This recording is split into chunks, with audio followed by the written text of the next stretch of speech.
The show starts with our MC, Ryudo, complimenting his crush. Runa is the prettiest girl in his class, and he cannot stop saying how beautiful she is. Ryuto is a nerdy introvert of the class. He feels like he is not even in the same league as this girl. He wants to confess feelings to her, but he feels like turning to ashes if he gets closer to her. Maybe he will keep his distance from her and keep himself to the lower part he thinks he is in. In the next scene, we see him with Runa in her room as she undresses. We don't know how he got here and why she is asking if they are going to sleep or not. Well, that is one hell of a whom, I would say. In the school, the PTA meeting is going on, and everyone is filling up forms in the classroom. MC cannot help but feel awed by Runa's beauty. He is constantly looking at her and how cute her little reactions are. Every boy in the class is talking about her, how she changes her boyfriends every 2 months, and everyone is in the race to be her next one. Boys are making bets to talk to her, while MC knows he wouldn't even dare try because he would just get shot after getting the first word out. He knows no one in the class even talks to him except only 2 of his friends, and even those who are nerdy like him, so that isn't even something to be proud of. You are not alone. I think that is enough. He is thinking about all that when Runa comes up to him asking if she can borrow a pencil. This took him by surprise as he got the pencil out of his geometry. Giving her the pencil, he notices her melons and how he is almost about to get a peek in when he stops himself. He has to control his rush of feelings until she is gone. After writing what she wanted to, Runa gives MC back his pencil, thanking him. He cannot believe she just came up to him and talked to him. But again, he knows how open she is with everyone, so it's nothing new. After the class, MC is with his friends, Nishi and Ichi, talking about someone named Ken. Barbie's hype is everywhere. They are both frustrated that their fascination with Ken is hurting their grades when MC tries to relate. They both know he always gets good grades and makes a deal that whoever gets the best grades among them has to do what the person with the worst grade will tell them. He knows he is gonna be the former, but has to agree with this. After the exam, Nishi and Ichi showed their results, and they were both low while MC got average grades. Ichi got the worst grade, so he is going to do whatever he is going to say. Ichi comes up with something MC never wanted to do, and it is that he has to confess his feelings to the girl he likes. MC cannot believe he is going to do this. He tries to sway them away from this thought, telling them he doesn't even like anyone when he remembers Runa suddenly. After seeing him freeze a bit, his friends know he has someone. Ah, busted my friend. He has to do it now. After school, he is waiting for Runa outside the school while Ichi and Nishi are secretly watching him dwell on this horror of his. MC doesn't want to do this, but his friends are pretty important to him, so he is doing this just for them. MC has put a note in Runa's locker so that she will know where to come so they can talk. He gets the feeling that she is not coming, but suddenly, he sees her coming right here. This gets his heart pumping, and he cannot believe he is going to talk to her finally. She asks if this is him, showing him the note. He said he wanted to talk about something, and Runa wanted to hear it. MC is all shy and cannot even get a word out when Runa notices it. She wants him to loosen up as they are both classmates. In his mind, MC is structuring his sentences like what he is going to say when he realizes how screwed he is. He knows he is going to get rejected, but maybe this is good for him. He wants her to reject him so he can get his head straight. He tells her that he likes her, but Runa doesn't just reject him. He tells her how cute she is and wants to go out with her. He is expecting to know when Runa agrees with this. These anime characters are so lucky and not so real in these situations. She agrees to go out with him and wants to know what they are going to do now. As they are dating now, she wants to walk home together. Nishi and Ichi are left shocked. Walking home, MC is constantly wondering if this is a dream or not. How can he walk with all the girls?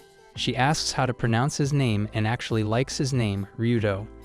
MC is getting way too happy with this. He knows how all of this ends with a dump. He knows she is just easing him, and he is going to get dumped any time now. But that is not the case as it seems. He asks why she agreed to go out with him because he knows she didn't even know he existed. She doesn't even know anything about him.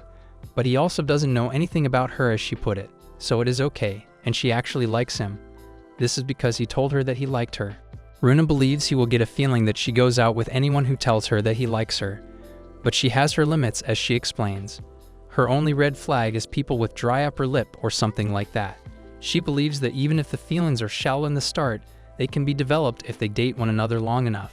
She knows they can do that if they put their heart into it. but MC thought she dated boys for only 2 months or so.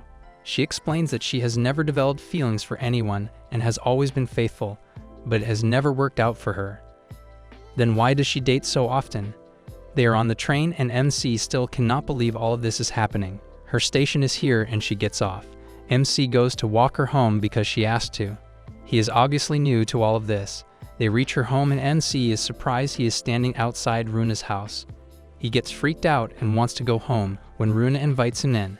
Telling him that her parents and grandma are gone for a while, MC comes in. They go up straight to her room and MC isn't going in. It is too damn quick for him, but Runa is making it look like all of this is very easy. But again, she has done all of this way too many times, so he should expect this confidence. Coming into her room, MC is blown away by the scent of the room. It is all too cute and pretty, and everything smells like Runa. She goes to get something to drink and asks if barley tea is ok for him. MC gets a little comfortable and his inner man desires begin to come out. He sees her drawer and wants to peek in to see all of her clothes. He tries to control himself but can't. He finally opens the drawer and takes a look when Runa comes back with the tea. MC freaks out and hits his head. Runa puts the tea down and comes to close her drawer thinking she has left it open by mistake. She starts showing him the clothes she got recently for the girls' night out and some other events. MC is just staring at her and how cute she is with the little things she likes. They have their tea and Runa sits on her bed. Inviting MC to sit right next to her on the bed, MC is shocked. He cannot believe he is going to sit right next to the prettiest girl of his class. Seeing him stare at her like that, Runa gets the feeling that he wants to sleep with her. She realizes this and starts undressing thinking she is going to do anything her boyfriend wants. She asks if he wants to take a shower first or not, but MC does not have words to utter. He cannot believe she is offering things like these. He asks what she is doing when Runa feels very confused.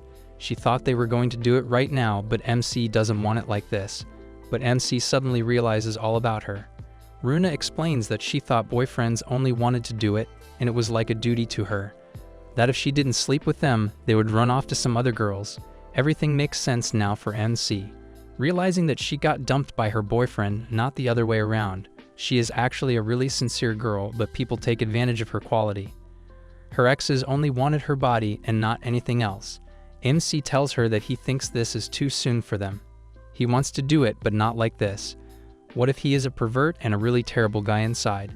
Runa has never experienced this conversation and thought she was just supposed to offer her body to her boyfriend like that. She asks if he wants to call it off for now. MC really wants to do it, but still calls it off. Well, now he deserves her right. Walking back, MC tells her she has to value herself and the relationship is not about sleeping together. He wants to do it, but then when the time is right. Runa realizes that this is what a true relationship feels like. He tells her that he wants her to do it when she actually wants to, not like she is doing her duty. Runa is excited because she really thinks this is something new and their relationship is going to get stronger. Going home, MC realizes that he really likes Runa, but regrets the decision to call it off. The next day, Ryuto again can't believe that he is now dating Shirakawa as he enters the school. However, it bothers Ryuto the fact that he is still a boring nerd who somehow got lucky. Ryuto then receives a text message from Runa who tells him that she overslept today and therefore she might skip school today. As a professional introvert, Ryuto hesitates because the boy doesn't know how to respond.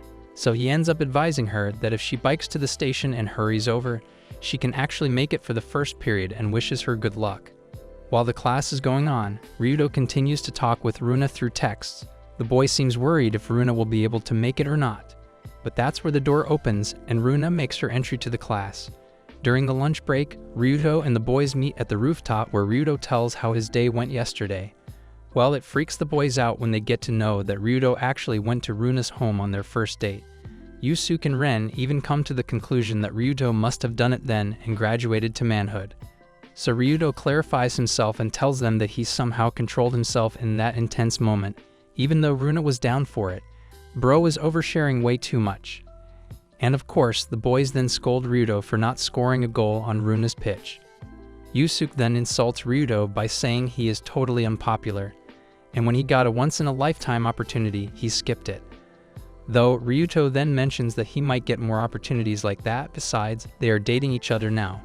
Anyways, later as Ryuto returns to the classroom, Runa reaches out to him and tells him that she had a dream of him. But before Ryuto can reply to her, he notices a pink-haired girl is dead staring at him, so Ryuto walks away. After that, Runa starts talking to him more at school, but due to that, Ryuto has created many enemies who think Runa should break up with him. Upon asking, Runa reveals that she has told Nicole, the pink-haired girl, about her relationship with Ryuto since they are best friends. Well, that's fair because Ryuto also told about his relationship to two of his mates. What bothers Ryuto are the looks everyone is giving him, therefore he wants Runa to stop talking with him at school and keep their relationship secret. Though Runa doesn't mind that, but she wants a specific time when she would talk to her guy. Therefore, Ryuto suggests they should meet on weekends, and so on Saturday the couple decides to go on a date. Hence, we later see Ryuto exaggerating about where he should take Runa out. While the boy is thinking about her, Runa makes a video call and asks Ryuto where he is taking her. With so much pressure, Ryuto ends up suggesting to go for a movie.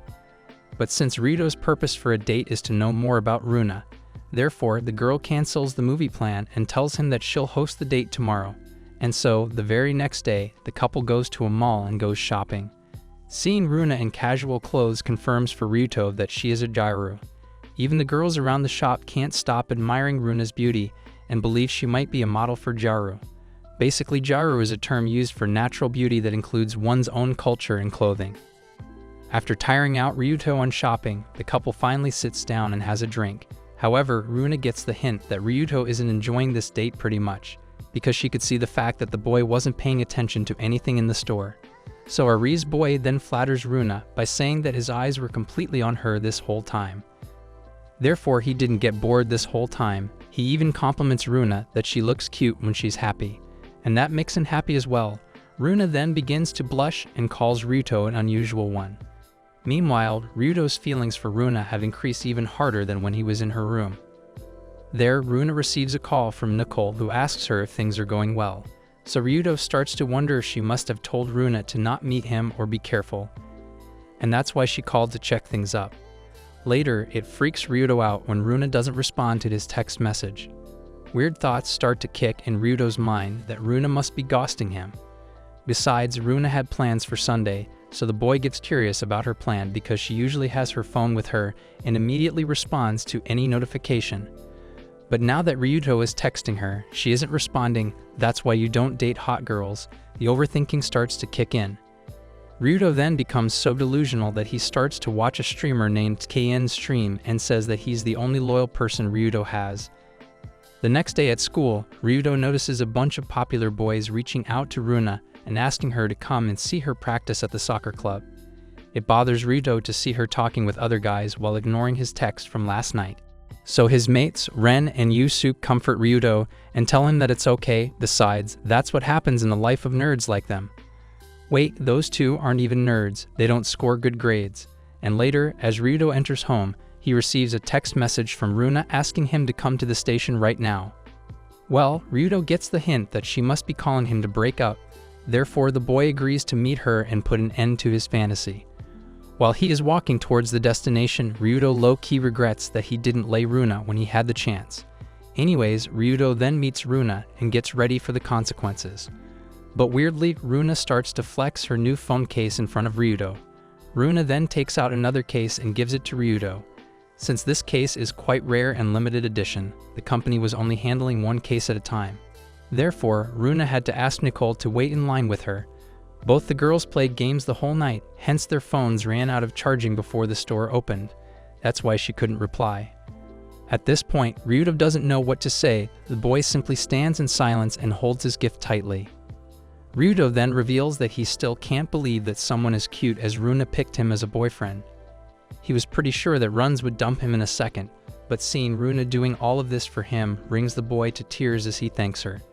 And so the couple then wanders around with matching phone cases on their 1-week anniversary. Ryuto then opens up to Runa and tells him that he once confessed to a girl in the past when he was in the first year of middle school.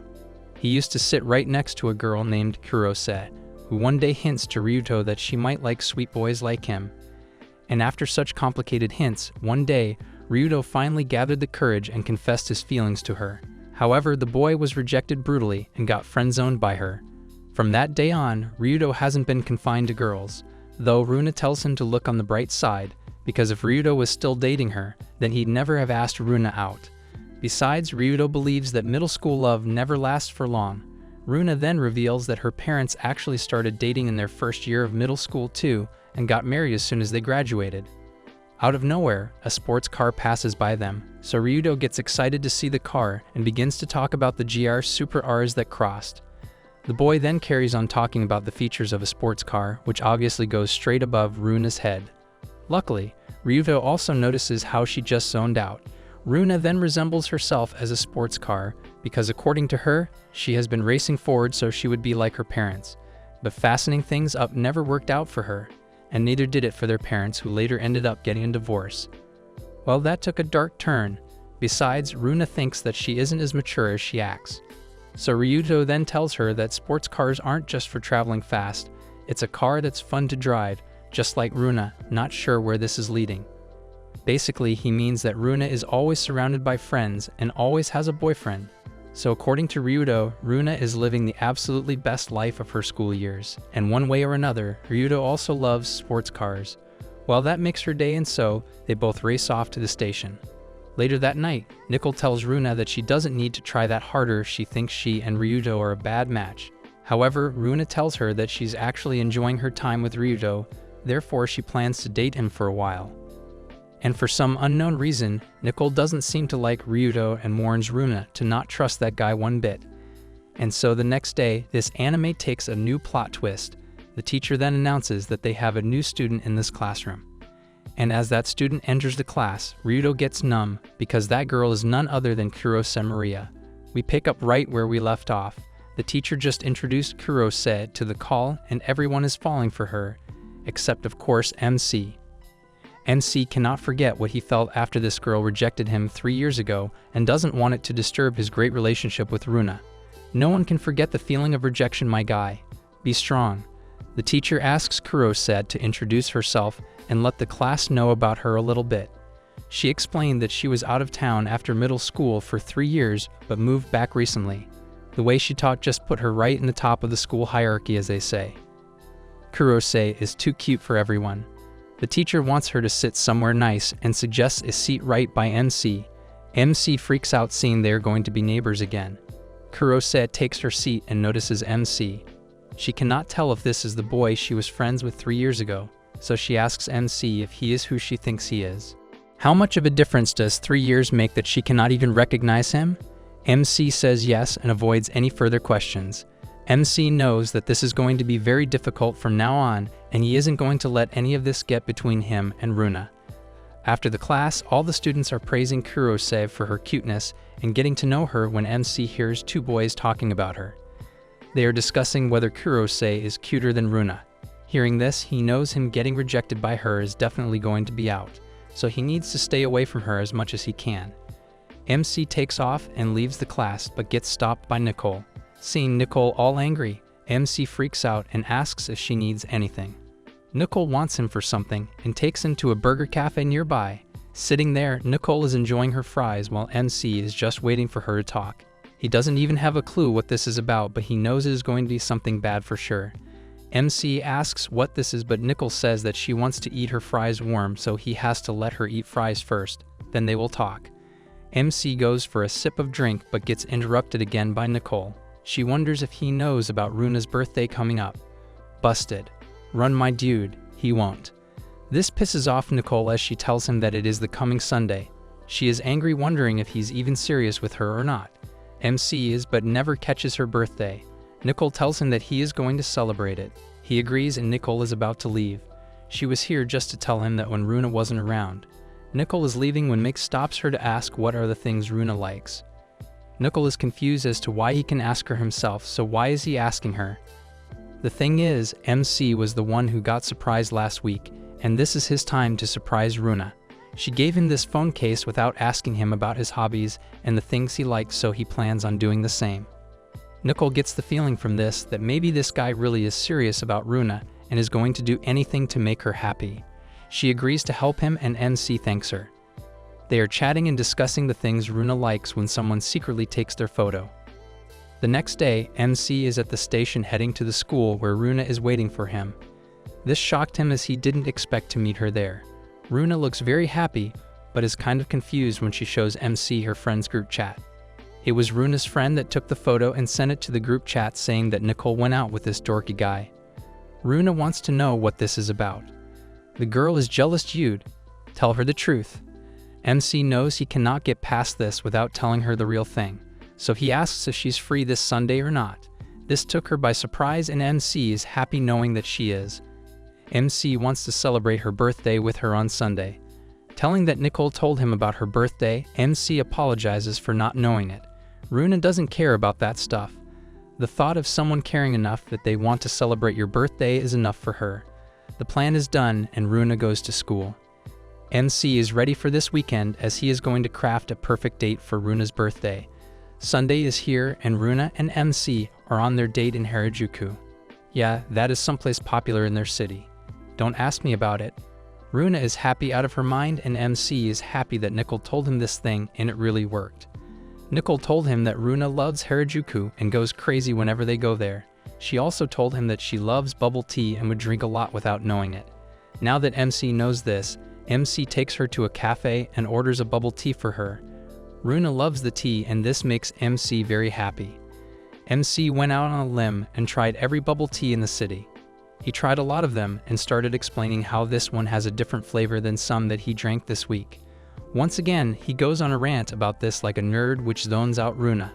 Noticing that Runa is left wandering the time and space itself, MC freaks out cursing himself for doing that thing again. But Runa wonders if MC likes bubble tea this much.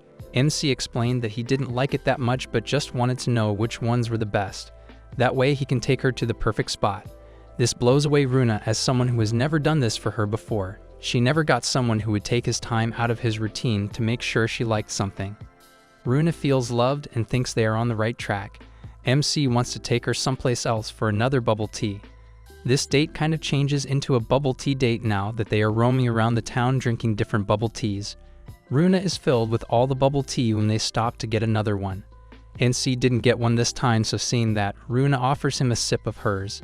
MC is full to the neck right now, but doesn't want to refuse this indirect kiss. He takes the tea and takes a sip. Runa takes the tea back and tells him that they just kissed indirectly. MC cannot handle the rush of feelings right now. They are enjoying their moment when they see a couple right by them. The boy just gave her girl a ring or something.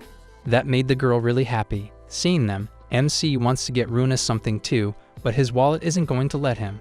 He only has 1,000 yen remaining and asks if there is something she wants with that. But Runa takes the map MC made for her bubble tea hunting and wants to keep it as a souvenir. She again explains that no one has ever done this kind of thing for her, so this is more than any fancy gift.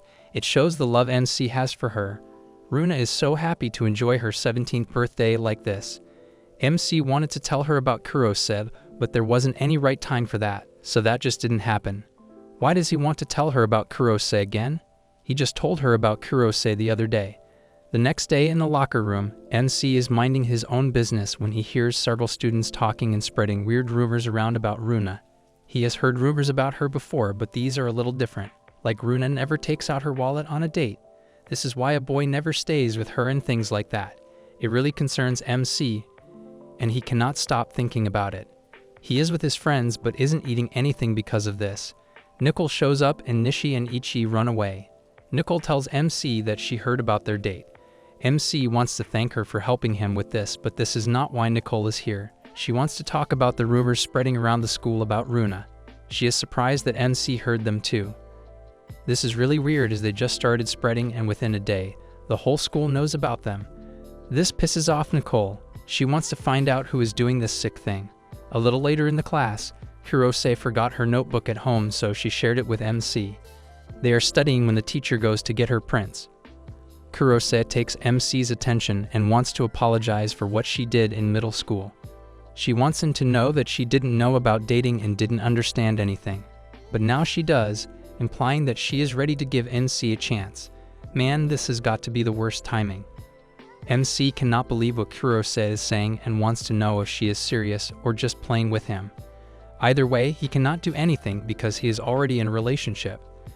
Kurose is really surprised when MC tells her that he is in a relationship. Now she wants to know who it is he is dating. MC tried telling her, but he just doesn't want anyone to know about him dating her. He leaves the class and walks, thinking that it would be embarrassing for Runa if anyone got to know that she is dating him. To keep quiet about this is the best option. To his surprise, MC sees Runa going into an empty classroom with a boy. He goes to see, and the boy is asking her to go out with him. Runa refuses, saying that she already has a boyfriend.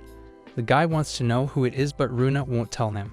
The guy starts mocking that it is sure someone is a loser from the school. That is why she is embarrassed to tell anyone. Runa explains that she is just respecting his boyfriend's feelings. Otherwise, she has no issue in telling anyone in the world. She is starting to look like a perfect girlfriend. This shocks MC as he is thinking the opposite about her. Getting back to the class, MC sits on his chair. Kurose starts talking about the rumors about Runa. She tells MC that her friend was an ex of hers, and he told her that Runa is really a selfish person. She won't pay for anything on the dates. But this is the opposite of what MC experienced, so this is getting under his skin. He figures out that she is the one who started the rumor. Kurose won't quit saying bad things about Runa, prompts MC to get all angry and say that he knows she is wrong because he is her current boyfriend. Runa is nothing like the rumors say, and she is a perfect girlfriend. The next moment we see our MC teaching his girlfriend Runa English. She is quite bad at this subject, so she needed some help with it. MC is the best person to teach her this subject, as he is the nerdy guy you go to when you need help with your studies. Runa is right now trying to make out sentences and what they mean. This sentence is something like, "He is the last person to lie." Runa does not get what this sentence means at all. Seeing that she cannot even get the simple sentences, MC is a little concerned, but he is going to do his best to make sure she studies well and gets the best score she can get. He asks if she knows about the word lie, but she does not. She confuses it with her friend Rie, and that is not helping her clearly. So MC starts to explain the sentence. He starts by explaining what the word lie means. He tells her that lying means to be a dishonest person. When you tell a lie, it means that you are being dishonest. She still does not get it, and MC has to use an example to make it out for her. He tells her that if all the people on the earth were liars, he would be the last person who was going to lie to you. Still, Runa is a little confused, but MC tells her that it just basically means that he is an honest person. Runa now understands what this sentence means and tells him that this is him. He is the honest person he is talking about, because if all the boyfriends in the world started cheating on their girlfriends, he would be the last to do so, and she is sure about it. This touches his heart, and he cannot think straight because of what Runa just said. Well, that is one way to understand English. MC gets himself together and goes on to teach her some more sentences. Their exam for the subject is today, so she has to get everything by then.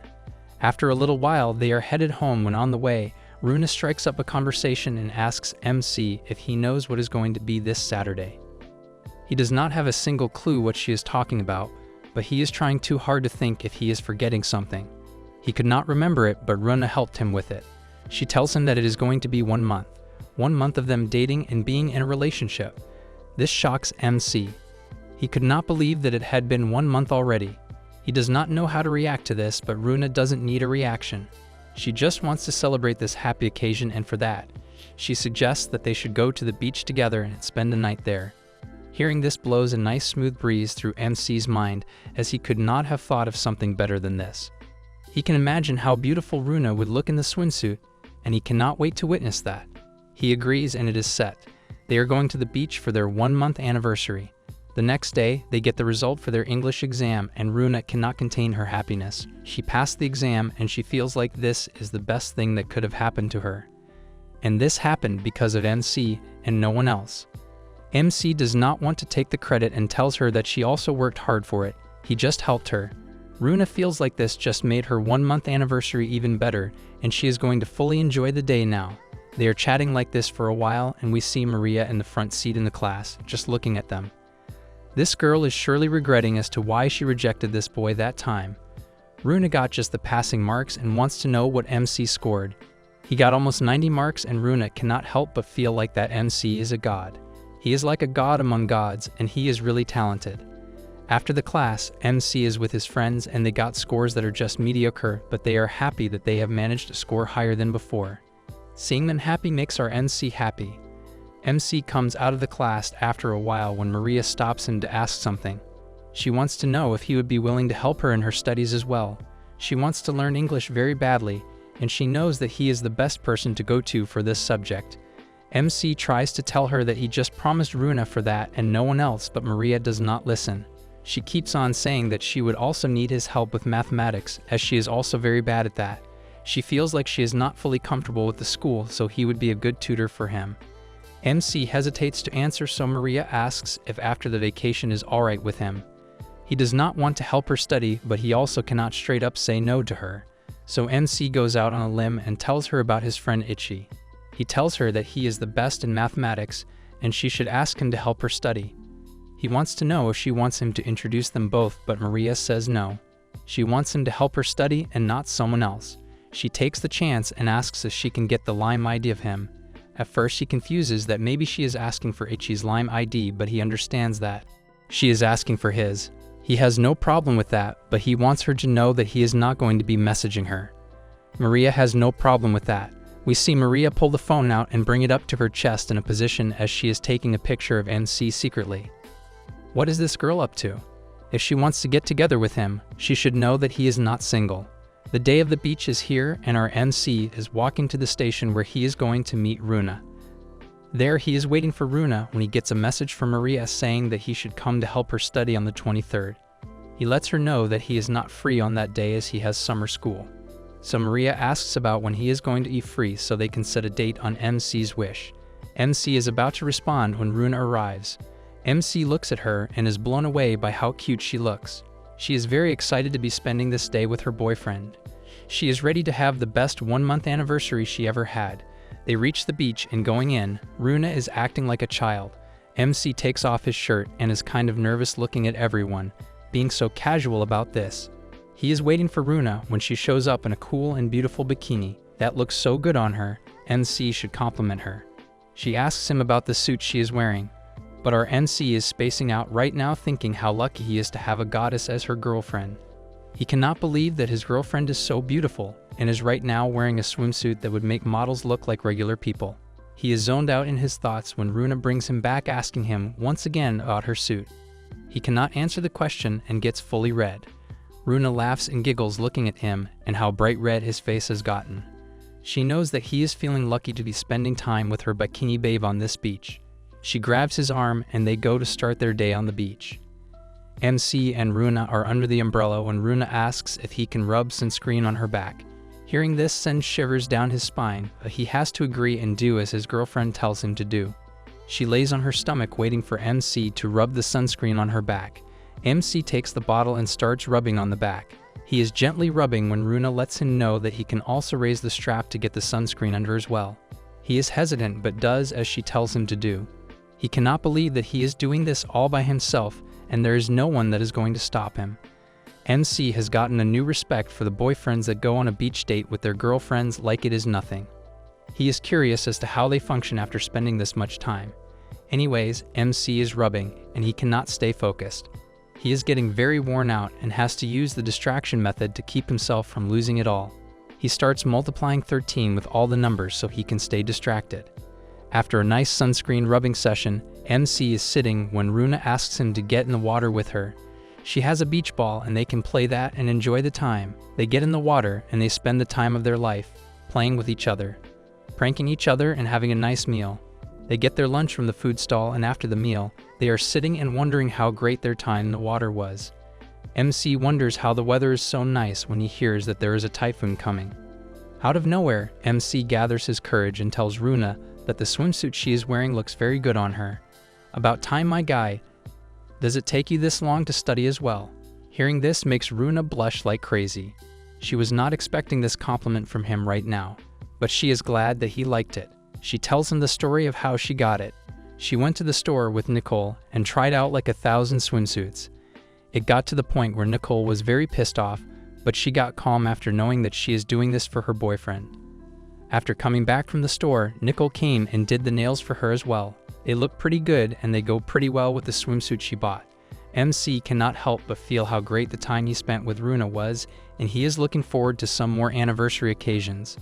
They chat happily when they notice that the weather suddenly is getting bad. After a while, it started raining very heavily, and there is no way they are going back today.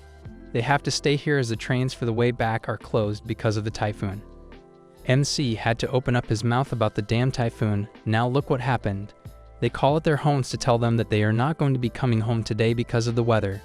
Runa and MC get off the call at the same time, so MC asks if Runa's father is okay with it. She tells him that she told her father that she is with a friend, so it is probably going to be alright with him. They find a good hotel nearby and go in to get a room for one night.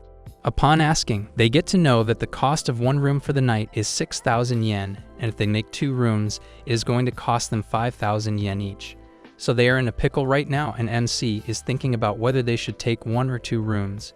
He is in the middle of his decision when Runa tells him that she is fine with the 1-room thing. So if she is fine, MC is fine as well. They take the single room, and upon going in, they see that the room is quite big and decent for the price they paid. MC goes in, and she tells Runa that she should take the bath as he has already taken one. She should be cold, so she should go in and get over with it right now. MC wishes, so Runa goes in to take the bath. Outside, MC is losing it right in the middle of the room, thinking about the situation he is in. He cannot believe that he is going to spend a night with Runa in the same room. He has to find out what she meant when she said that she is fine. MC is very curious as to what she meant by that. Is that she is fine because of it, or she is fine for spending the night and getting over it? The guy is losing it over nothing. He is on the floor, freaking out over the fact that Runa is right now in the bath, and he is outside, and there is no one else with them here. Maybe she is planning on doing it here right now, or she is not. MC has to be ready for everything. With nothing in mind, MC starts doing sit-ups like crazy. He is doing the sit-ups when Runa comes out of the bath. Noticing him doing the sit-ups, Runa gets excited and wants to feel his stomach if he has a shredded one or not. She comes closer to him to check, but MC does not let her. This sends a weird signal to her, and Runa apologizes for doing what she did. But our MC still has no idea what she meant by this sorry she just did. He gets up and goes to take a bath now. In the bath, MC wonders about the sorry she did. He cannot put a finger on what that was. Was that sorry for making you uncomfortable, and was that sorry for leading you in because I don't want to do it tonight with you? This guy is a hell of an overthinker. How is he not depressed? After the bath, MC sits on the table with Runa. The news is that the weather is going to be fine tomorrow, so they can get back home the next day. Runa is pretty happy about it, but what worries our MC is what he just noticed in the room. There are 2 sleeping beds, and they are right by each other. He knows what is up and what is going to go down tonight. Runa gives him some tea to drink, and the time goes by, so now they are about to go to sleep. They go to sleep, and MC is in his bed while Runa is in hers. MC turns to look at Runa, and she is staring at him. She cannot sleep and asks MC if he cannot either. Saying this, she asks if he wants to do it or not. So our MC was right. MC does not know how to respond to this, and he just looks at Runa for a hot minute. Runa tells him that she is ready to do it with him. She was getting ready and was ready to do it when she felt like it. But she knows that she cannot just make him wait that long. MC is happy from the inside, but also wants to know that Runa is totally on board with this. So he asks if she is doing this for him, or she actually wants to do it. Runa does like him a lot and wants to be closer to him all the time. Runa explains her feelings quite in detail here. She tells MC that the first time they were close to each other on the boat is actually the first time she actually wanted to kiss someone, so she kissed him, and that was the best feeling for her. Like that, she knows that she is just going to like him more and more, and she would want to feel him more closely as they get more deep into the relationship. This makes sense for MC, and he understands. Runa feels like she is still not 100% ready, but she knows that she is quite there. Hearing this, MC knows that he cannot let her do this forcefully. So he tells her that they are going to be sleeping tonight and will do it when she is truly ready for him. This makes Runa's heart melt. She wonders why it is that he is so nice to him, but it is clear he likes her a lot. She has one selfish request to ask from MC though. She wants him to hold and hug her, like for real. MC agrees and gets up. He holds her close and hugs her tightly. This is the first time they are hugging, and the feeling is something. MC has not felt this way ever before. He cannot help but notice the sweet smell of Runa. He wants to hug her like this every time and never let her go, but he has to. Runa goes to sleep holding hands with MC. We see Maria in her room, looking at the chat with MC. He still has not responded to the text she sent that day. She wonders why it is that she is not the one with MC. Why can't she be like Runa? The girl got some ideas and I don't like it. The next day, they are back and MC drops Runa off at her house. She leaves saying that they are going to spend the second month like they did the first, maybe even better. MC is ready for it as well. Heading home, MC is very sleepy because he didn't get a single minute of sleep last night. He kept looking at Runa in her sleep. On the way, Nickel finds MC going back home, but she wants to talk about something. She takes him into her work restaurant and asks him how the anniversary went.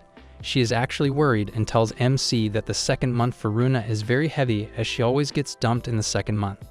She wants to know if MC is able to keep her and give her every kind of happiness. MC is up for it and promises that he will never let her down and will always be by her side. Nickel is happy and lets her go. On the way back, MC gets a call from Maria, but it is Runa on the other side. She wants him to come to school right now because of some emergency. MC goes to the school as everyone is leaving. Going to the sports room, he finds Runa in the dark, but we see that it is not Runa, but Maria disguised as Runa while Runa is at home. Luna called MC to come to the school in the evening for something important. MC arrives at the school and Luna guides him to the sports room, where it is just the two of them. They find themselves alone in a vacant room, with the entire school empty as if it were in the desert. How can they manage to do this without alerting security? Or is this allowed for the students in Japan? The air is absolutely tense, and Luna looks very serious when she tells MC that she wants to sleep with him. I mean, why would he even say no to her? He would be a fool to do so.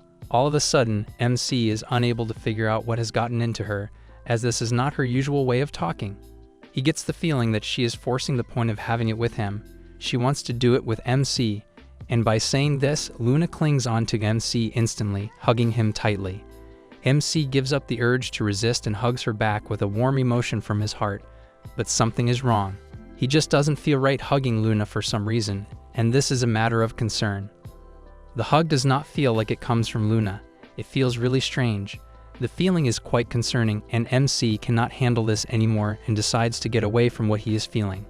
He pushes Luna away from himself and strangely stares at her with a piercing gaze. Oops, someone's disguise is about to fall off. After staring at her for a while, MC finds himself in absolute shock because he figured out something by his stare. He figures out that this person is not Luna. What? Talking to her didn't give him that. I would advise my girl bestie to leave such a boyfriend. Luna looks at MC as if she lost. She obviously knows that there is no point in pretending anymore and tells him the truth. She is not Luna. In fact, Maria disguised herself as Luna to seduce and make MC do stuff with him. On God, I am clueless as to how, at this point, MC is controlling himself. This disgusts the hell out of MC, and he cannot believe that Maria is going this far to do it with him to get him. Maria assures him that she does not want him to make her his girlfriend, and if he wants, she can keep pretending to be Luna. Her obsession is so unreal that she absolutely misses the point of what he means. But this is not what MC is talking about or trying to explain to her. Maria explains that she doesn't want anything except to sleep with him. Just say you just want to get screwed by a nerd because there's just one reason girls go after nerds. She can give him her first time, pointing towards her virginity, which Luna can't give him because she has already slept with her exes. This sentence was not what he needed right now. Suddenly, MC starts connecting the dots. He figures out everything that has happened recently around him and his girlfriend.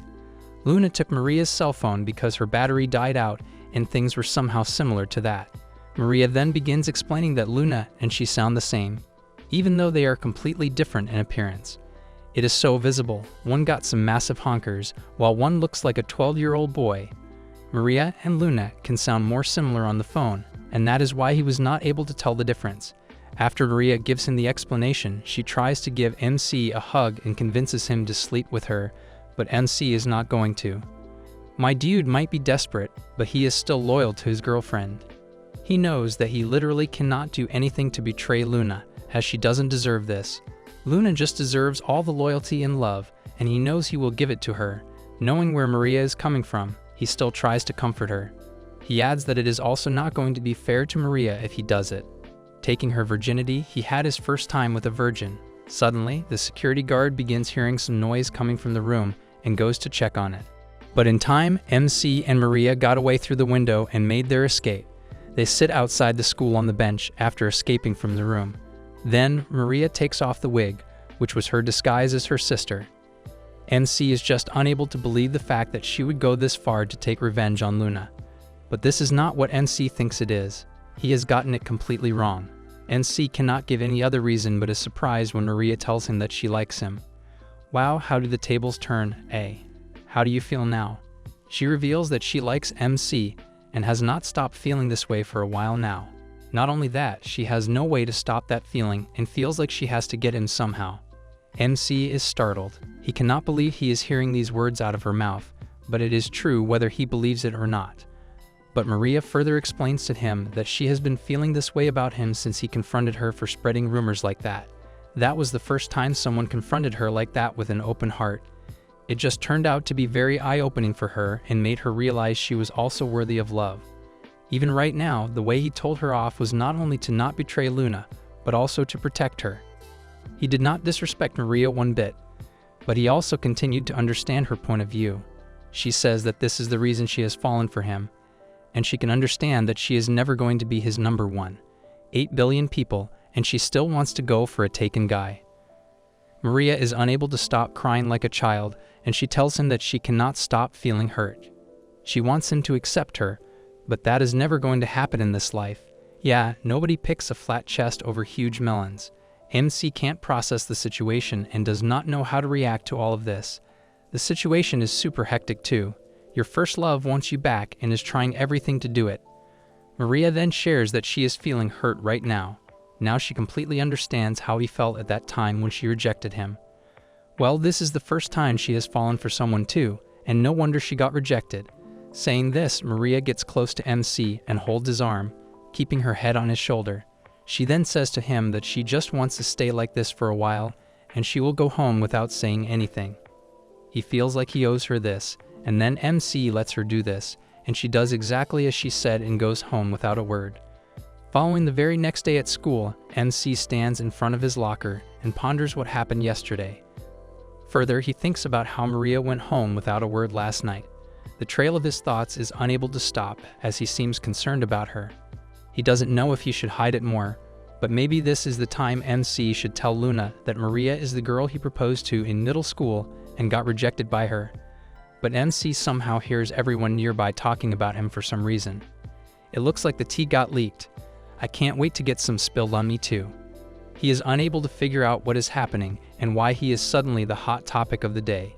He makes his way to the class for his lessons, but is still baffled as to what happened. Then MC keeps his bag down on the desk, and his friends, Iki and Nishi, come up to him, asking if he has lost his mind. MC is unable to understand what they are talking about and wants some sort of explanation from them. Well, the rumor turns out to be what he absolutely dreaded. The rumor is that MC is cheating on Luna with his sister Maria and was caught last night in school. Another way of saying my Rees is lower than a nerd's. Not just that, they have some proof too. Saying this, his friends showed him the picture of him and Maria last night sitting on the bench.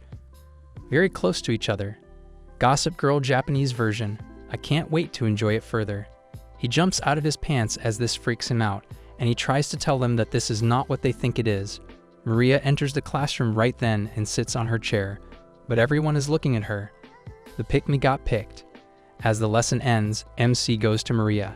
MC calls Maria and asks her about the picture and if she knows who did this.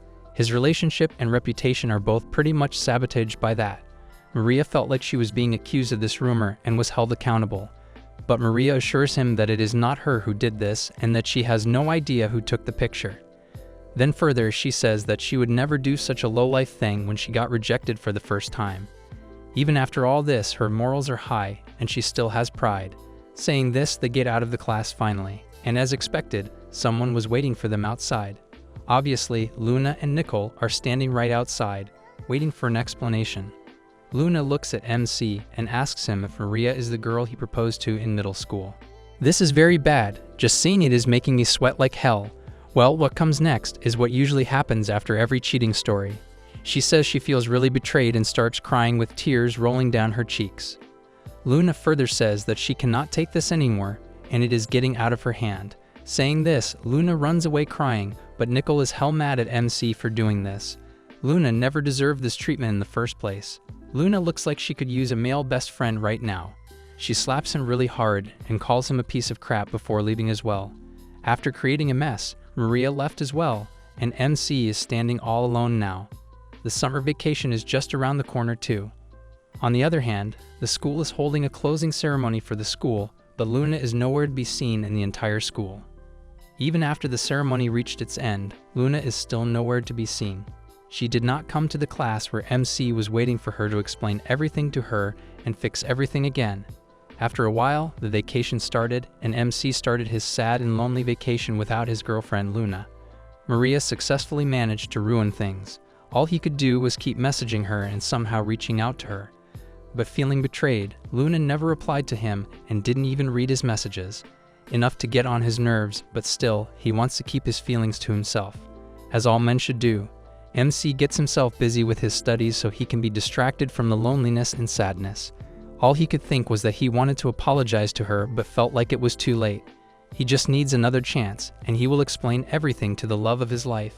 On the other hand, Iki and Nishi are at the beach, excited to enjoy their day here. Another reason why single life is preferred by me. But there is nothing of interest to them, so they start watching Ken videos by the beach. They just sound absolutely gay to me, to God. Nishi gets a feeling like there must have been some reason for them to come here. But they brush it off. They try everything at the beach to have fun. But nothing excites them anymore, so they leave the effort. They get frustrated and they are about to leave. That is when they see something at one of the shops on the beach and freak out totally. This sudden seriousness is way too tense. Meanwhile, in the class, MC is studying to just ignore the heck out of his feelings when he gets a text and a photo from Nishi. Well, as expected, the picture is of Luna with some other dude, and Nishi tells him that his girlfriend is cheating on him. MC literally gets frustrated, and seeing this, he leaves the class and hurries and runs towards the beach in an instant. He takes the train, reaches the beach, and finds the shop right away. Girls, if he wanted to, he would. He knows that the shop is called Luna Marine, and she is there with this dude and her friend Nicole. Hurriedly, MC runs to the shop and sees Luna and Nicole taking pictures in their swimsuits, looking absolutely hot. Well, someone is about to get super jealous. As MC watches as Luna grabs this new guy by the arm, closer to her, she tells Nicole to click a picture of her with this dude. The dude looks pretty chill, to be honest, and he tells her that it should be one as there is still some work for him to do. On the other hand, Nicole is about to click a picture of Luna with the dude. That is when the dude sees MC standing outside the shop, looking directly at them. He makes his way to MC and goes to ask if he was going in the water and wants something. But Luna and Nicole are left shocked to see him here all of a sudden. They wonder what he is doing here out of the blue. MC calls Luna and tells her that he wants to tell her something even though the time is gone. It's still not too late to fix everything.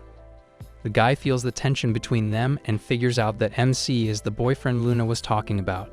He feels like MC would be tired of coming all the way out here, so he should rest. Well, he turns out to be a nice guy. Then he remembers that he had forgotten the introduction part, so the guy takes out his business card and gives it to MC. His name is Mao, and he turns out to be Luna's uncle, not her new boyfriend. Well, that was not what I was expecting. To release tension, he takes MC inside the shop, and Mao makes Luna and MC some lemonade while they are sitting outside.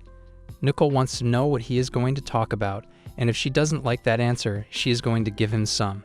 Mao comes out, asks Nicole if she is free for some work, and gets her out of these two matters. The hyped-up girl besties piss me off even more, making it hard for guys to manipulate. Then finally, MC gets the courage and tells Luna that Maria is the girl who rejected him in middle school. Something he should have told her before too, but it is never too late. But he explains to her more that he wants her to know that he didn't want to keep it from her. The next thing he has to do is explain the meaning behind the photo. MC cannot get the words out even after coming all the way out here, so he gathers some more strength and tells Luna that what she saw was not what it seemed like. He further explains to Luna that Maria proposed to him that day, but he rejected her right away, telling her that he was with Luna and loved her with all his heart. But she started crying at the rejection, and that is when someone took the picture while he consoled Maria. He wants to apologize for making her worry for no reason, but Luna is not mad at all. Luna says that she completely understands what Maria was feeling and how much she might have gathered to propose to MC. She also understands that he was just being kind to her and nothing else, but someone took the opportunity to stir up some rumors about him. Then Luna begins thanking MC for taking care of Maria like that because she feels that Maria is her little sister. Well, to be honest, Maria is pretty sensitive, so she actually respects her for doing this.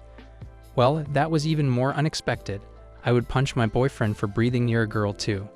Luna explains that she was actually scared of asking MC about all of this and had no courage to ask him that. She feels like she has been very happy since they started dating and thought that there was no way MC would break her trust. So when all of this happened, she was actually scared to make sure if it was true or not, and she did not ask him. And about the messages, her phone broke. For that, she just sent it to get repaired so she could use it again. That is why she couldn't get back to his texts. But even before it was repaired, MC came himself to talk to her and explain everything to her by himself. They cannot contain their excitement as they are happily together now and everything is back to normal. Getting to Luna's grandmother's home, MC is forced to stay, so he has no other option left. Meanwhile, Luna has convinced MC to stay behind with her for the entire summer vacation. We see MC in a dream where he is on the shore, enjoying the nice view of the sun on a sunny day. He is living his best life and doing what he loves when suddenly, he starts hearing Runa's voice. This cannot get better for him as he feels like a sprinkle of Runa's voice on this happy occasion is no short of a heavenly experience. He starts to walk when he sees a flashing light coming from the sky and wakes up. Waking up, he sees Runa on top of her trying to wake him up. She wonders how long he is going to stay in bed, but all NC can think is how beautiful she is. He is more than excited to be living under the same roof as Runa. This is the first day of MC as a worker at Runa's uncle's shop. He gets ready to work there and helps Runa do her duties with her. This is such a heavenly experience for someone new to relationships, right? He gets to spend time with his girlfriend on a beach working together. Nice. They start the day and Runa is helping customers where MC is trying his best, but doesn't know the ins and outs of this place yet. A customer comes to him asking for a locker, but MC doesn't remember the prices. This is where Runa comes to the rescue and handles the customer quite easily. MC feels a little sad but happy at the same time that his girlfriend knows how to do the job. She starts teaching MC everything he is supposed to do here, and the day is going by greatly. This is very exciting for Runa as well because she hasn't spent this much time with his boyfriend in a long time. After learning and teaching for some time, MC is doing some chores around the shop when Runa suggests that he take his break to study for some time as his mother has sent his homework stuff to him. He agrees and gets to study. He is going at it and trying to finish the homework as fast as he can when he sees something weird. Two guys come into the shop and start flirting with Runa in front of him. He doesn't know how to respond, but he sure knows that these lads are the popular ones and some obvious players. We can see clearly that even Runa is weirded out by these guys and wants them to go away, but they aren't. MC is thinking of something, but nothing comes to mind. He cannot find something while the guys are getting weirder. One of the guys starts asking if Runa is going to pick him or his friend. Runa obviously doesn't respond, but the guys start arguing when the other person calls the first a chicken. The thing is that Mao went to get some supplies and these guys took the chance and came here to hit on Runa. MC has to do something, so he gets up and walks up to them. He asks if they are looking for something from the shop, and this leaves the guys a little surprised. They thought that MC was a customer enjoying the alone time, but he is a part-timer and they sure aren't going to hit on Runa in front of a part-timer. So they decide to leave. They ask Runa if she is going to choose the part-timer or one of them. Runa sees the opportunity and grabs MC, telling them that she is going to choose the part-timer as he is already her boyfriend. This leaves MC happy and proud that Runa can talk about him so openly without any embarrassment. Anyways, Runa and MC sit together when Runa starts complaining about how these weirdos always come to talk to her. But seeing MC study, she starts telling MC that she is very impressed by him because of all his studying.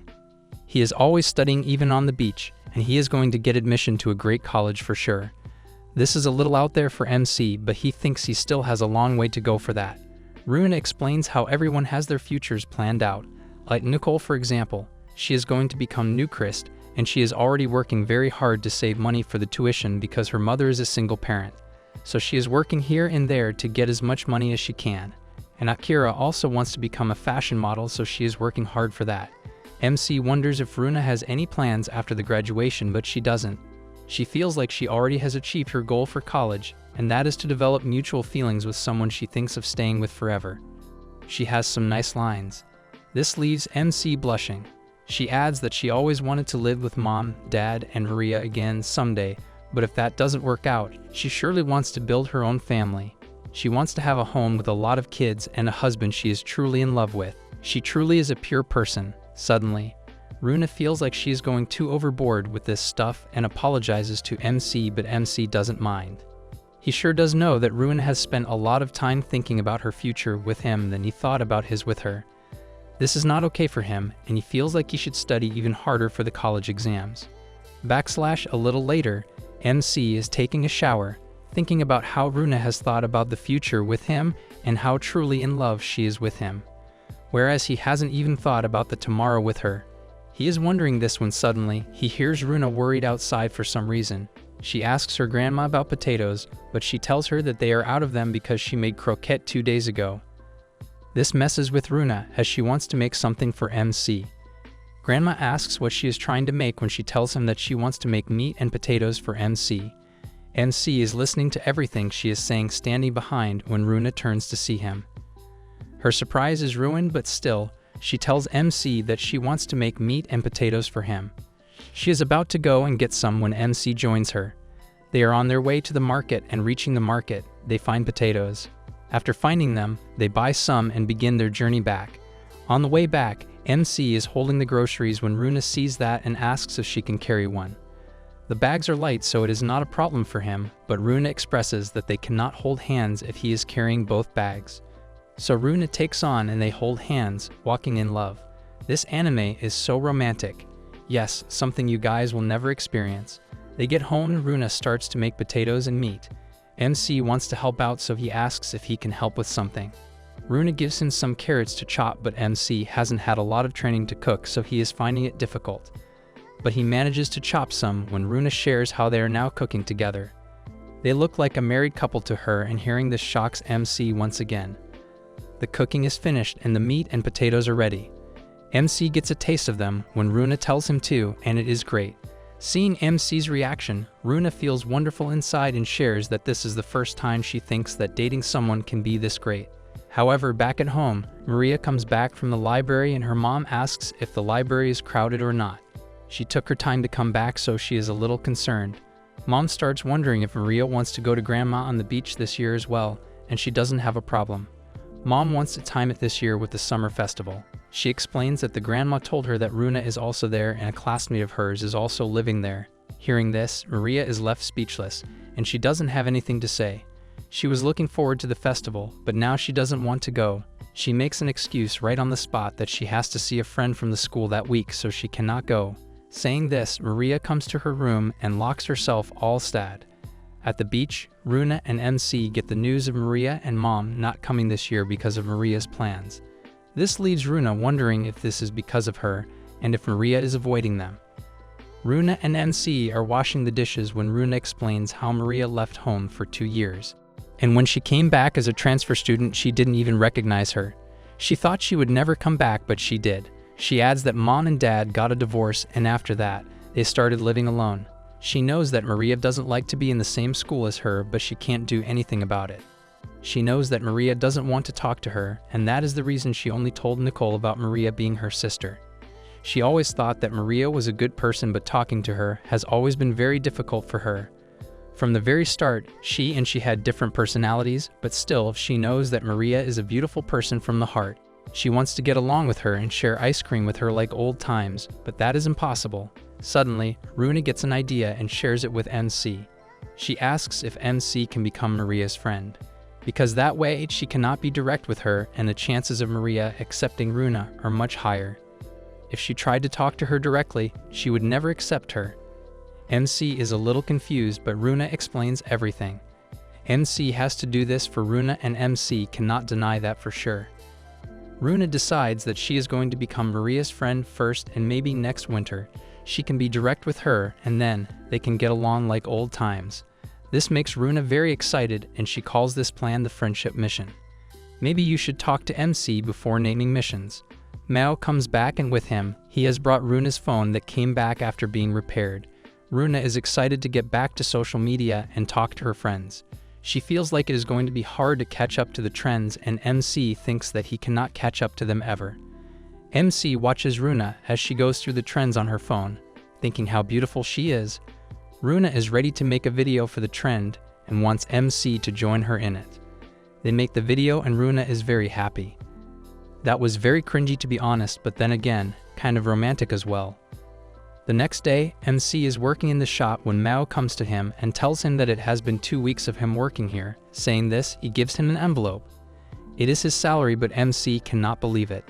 He doesn't accept it, saying that Mao lets him live free in their house, but Mao is a good person. He explains that because of him, he was able to do a lot of other things and write, as he is also a writer. MC accepts the salary when Mao suggests he get Runa something tonight, as today is their 2-month anniversary. How the hell did he know that? Now MC is off to find something good for Runa, and in the market, he stumbles upon something.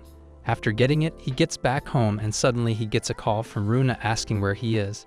He tells her that he just got home, but Runa doesn't want him to open the door right now. After a hot minute, she tells him to open the door and sees Runa and Yukata looking all cute. She asks how she looks, to which MC responds, stuttering almost. Runa teases him, saying that he had a giant reaction to the swimsuit, which makes him a perv. She is making fun of poor MC's innocence. Now she wants MC to get dressed in a yukata as well so they can go enjoy the festival. At the festival they are catching some fish, but MC cannot catch some. He tries one more time and Runa is rooting for him. After that, they play the ring-a-loop, but MC is bad at that as well. They are enjoying the festival to the fullest and making every memory as they go. MC asks if Runa is hurting at her feet or not in yukata, but she is fine. They are waiting in line for something when Runa sees something and asks MC to keep the line for her. She goes to this ring shop and looks for the ring with a moonstone. But all are sold out, and this makes Runa a little sad. She goes back and they continue what they were doing. After doing everything at the festival, they are walking back with Runa eating candied apples when MC asks again if her feet hurt or not. She is fine, but the thing is, this is MC's first time walking with someone in a yukata, so he is a little concerned. MC shares that he always thought that the candied apple was hard to eat, but now that he has tried it, he finds it delicious.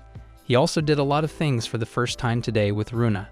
He is sharing everything with a happy thought, but for some reason, this is all making Runa a little sad. She stops and MC turns to look at her. She looks pretty sad when Runa explains how she is happy that MC has had a lot of first experiences with her, and that makes her very happy. But the thing that makes her sad is that this is not her first time. She has done the same thing a lot of times before, and that is not okay. She wants this to be her first time with him as well, but it cannot be. She shares that she always thought of marrying the guy she met the first time, but that couldn't happen with her. Saying this, Runa starts crying, and this makes MC very concerned. But he explains, this is her first time, as she has never shared these feelings with someone before. Whenever they did something, like have bubble tea, the boat and everything, she did it with him, and that is enough to make him happy, so she doesn't have to be worried about anything. As he tells her that, he takes out something from his pocket, and it is a ring of some sort. Runa takes a look at it, and it is the moonstone she wanted back in the festival. MC wants to give this present to her on the occasion of their 2-month anniversary. He knows that this is not enough for what she has done in return, but this is from the bottom of his heart. Runa stops him from saying that and tells him that this is more than enough and she loves it. He wanted to get something like her birthstone, but this made him think about her. She wears the ring and it looks very beautiful on her hands. MC wants Runa to know that he plans on doing a lot of different things together, so they have a lot of new experiences together. Runa agrees and wants to try a ton of different things.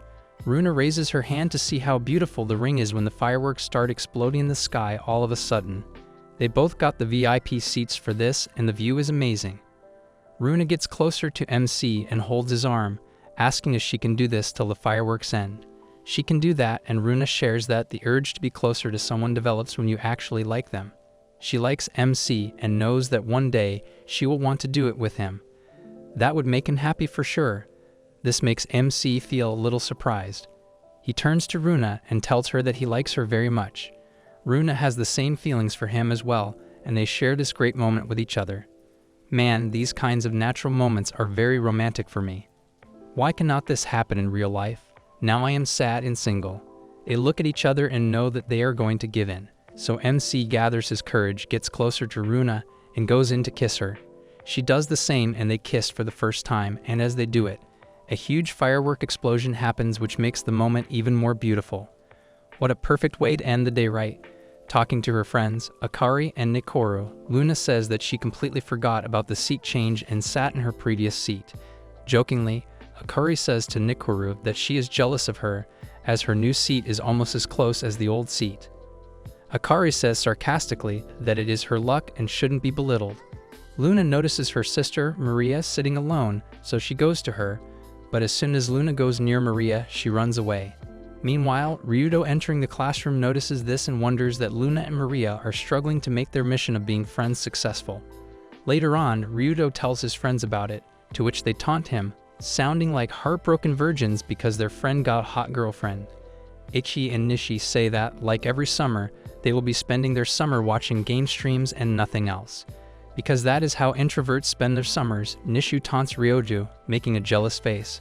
But being their savior friend, Ryudo asks what Ichi and Nishi are doing the upcoming Saturday and if they have any plans.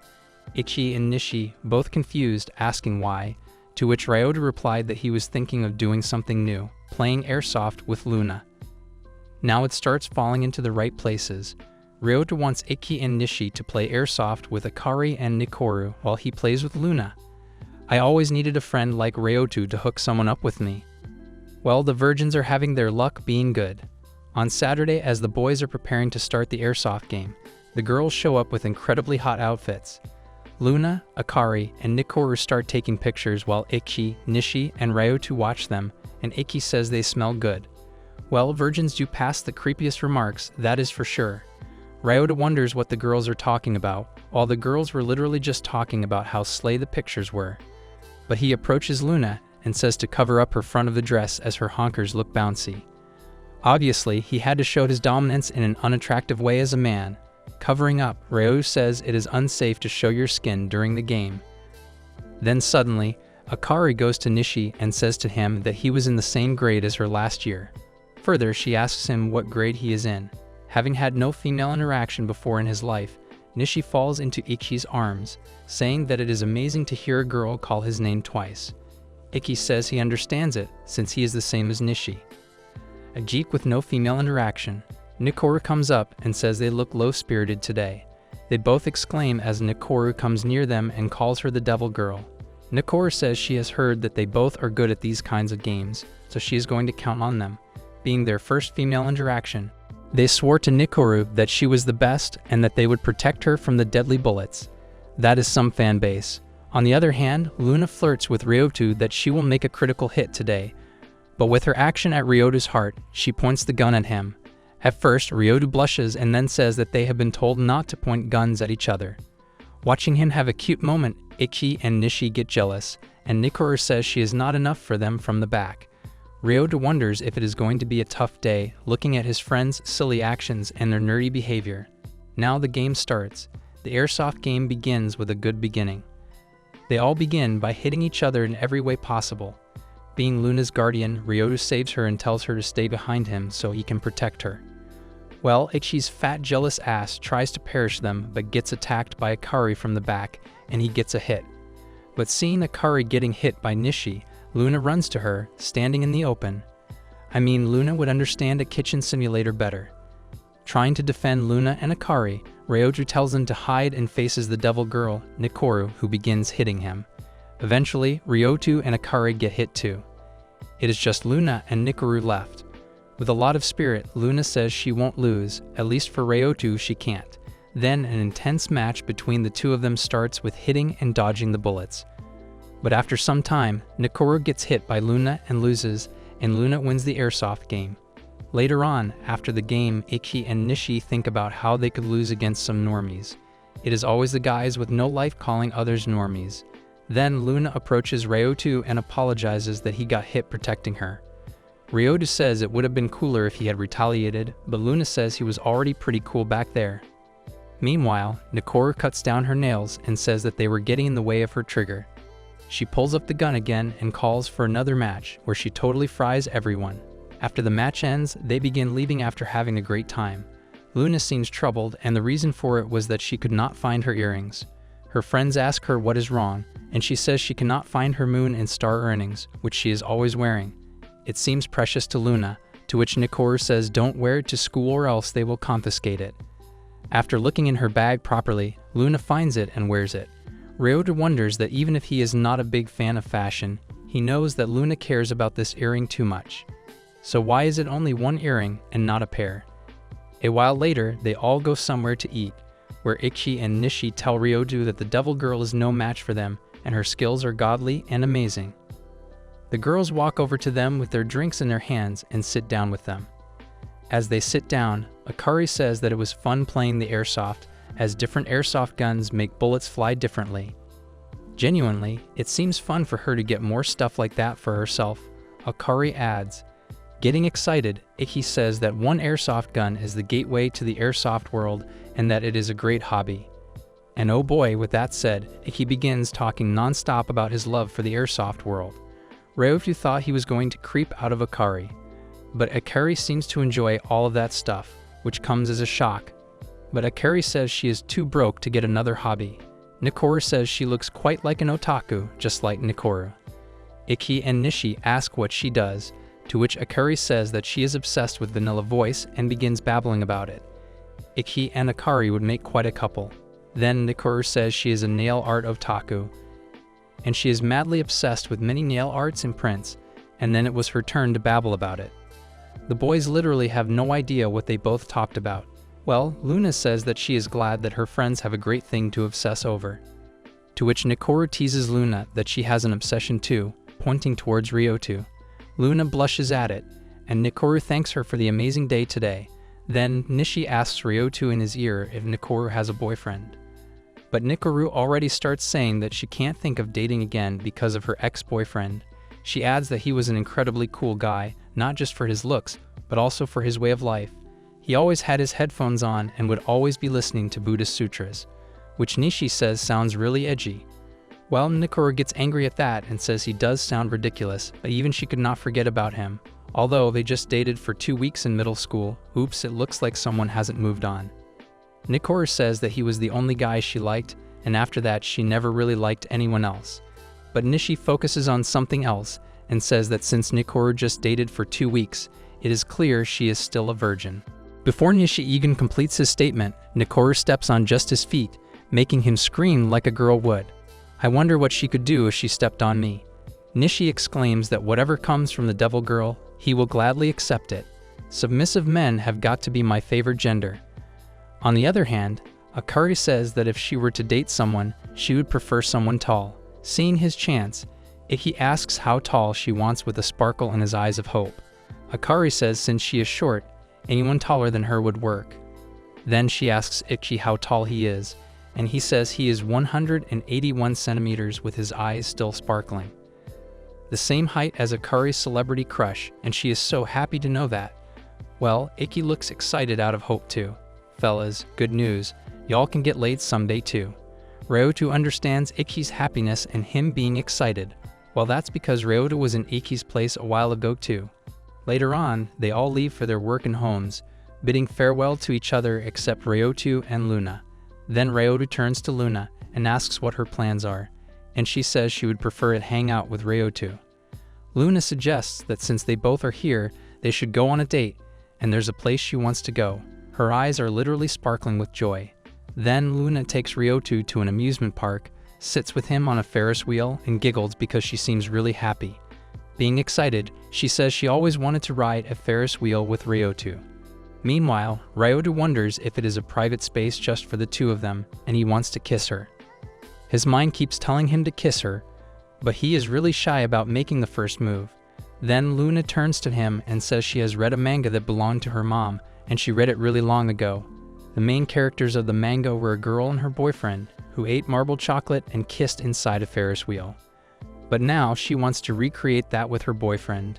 Being dumb, Ryoto says it is prohibited to eat inside the Ferris wheel. Luna giggles and says she doesn't have chocolate anyway, then gets up and sits near him. Looking into her eyes, Ryoto comes near her too, and they share an intimate kiss. After the kiss, Luna asks what the taste of her lips was like, and Ryoto says it was like a peach. And bingo, it actually was right since Luna applied a lip tint with a taste of peach. This called me single in 100 different languages. Then Luna keeps her head down on Ryoutu's shoulder and says she really likes him a lot. With an unusual demand, Luna tells Ryoutu to pat her head. Ryoutu asks why in confusion, and she answers that she wants him to tell her after the game that she did a good job.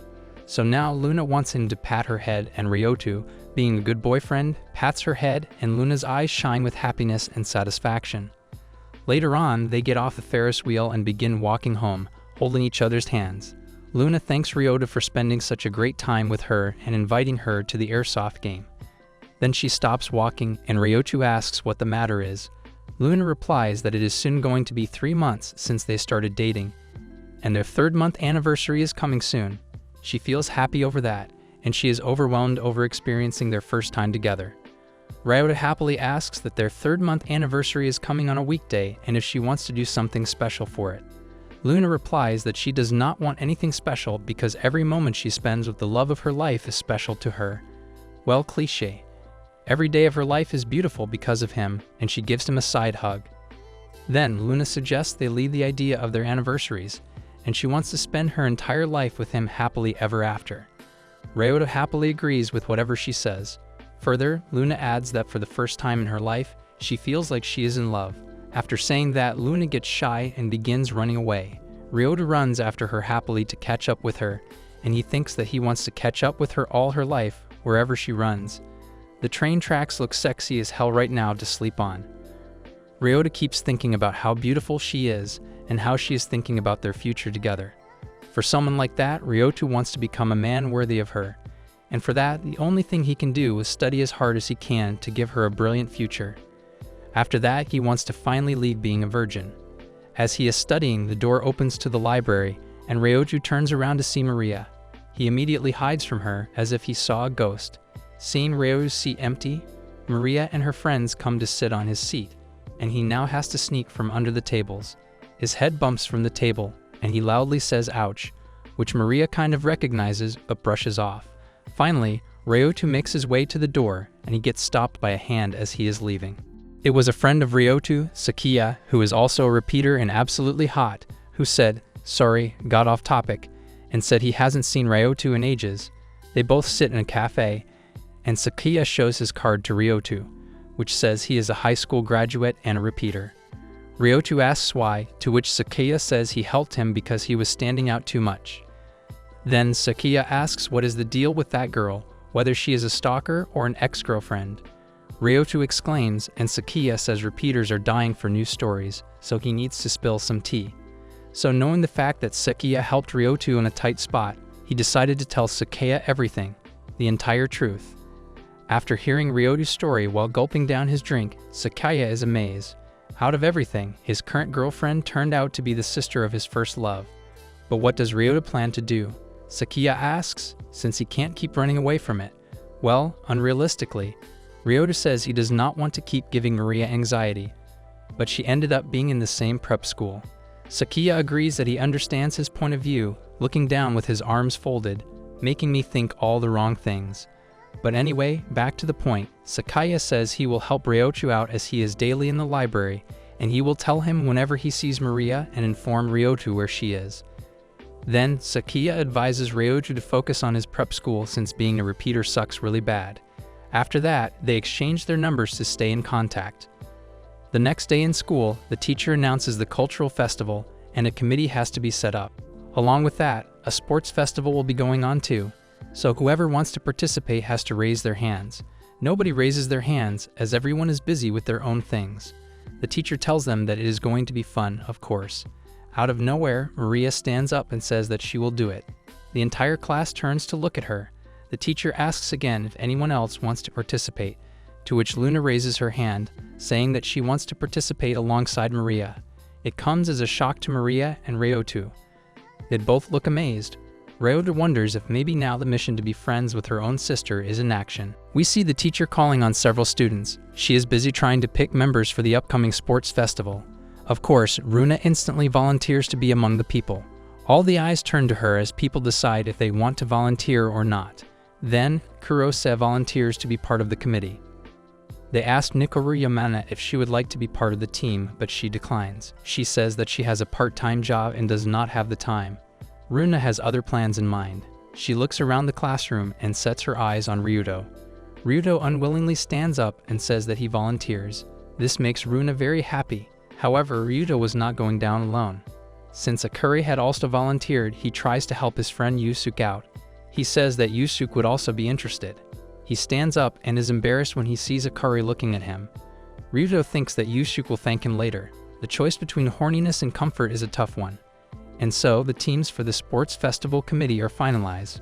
Akari and Yusuke are part of the decoration committee while Runa, Hirose, and Ryuto are part of the pamphlet committee. The three of them sit in silence as they have their first meeting. This is because Kurose is a new stranger to them. Ryuto searches for ways to break the ice so they can get started.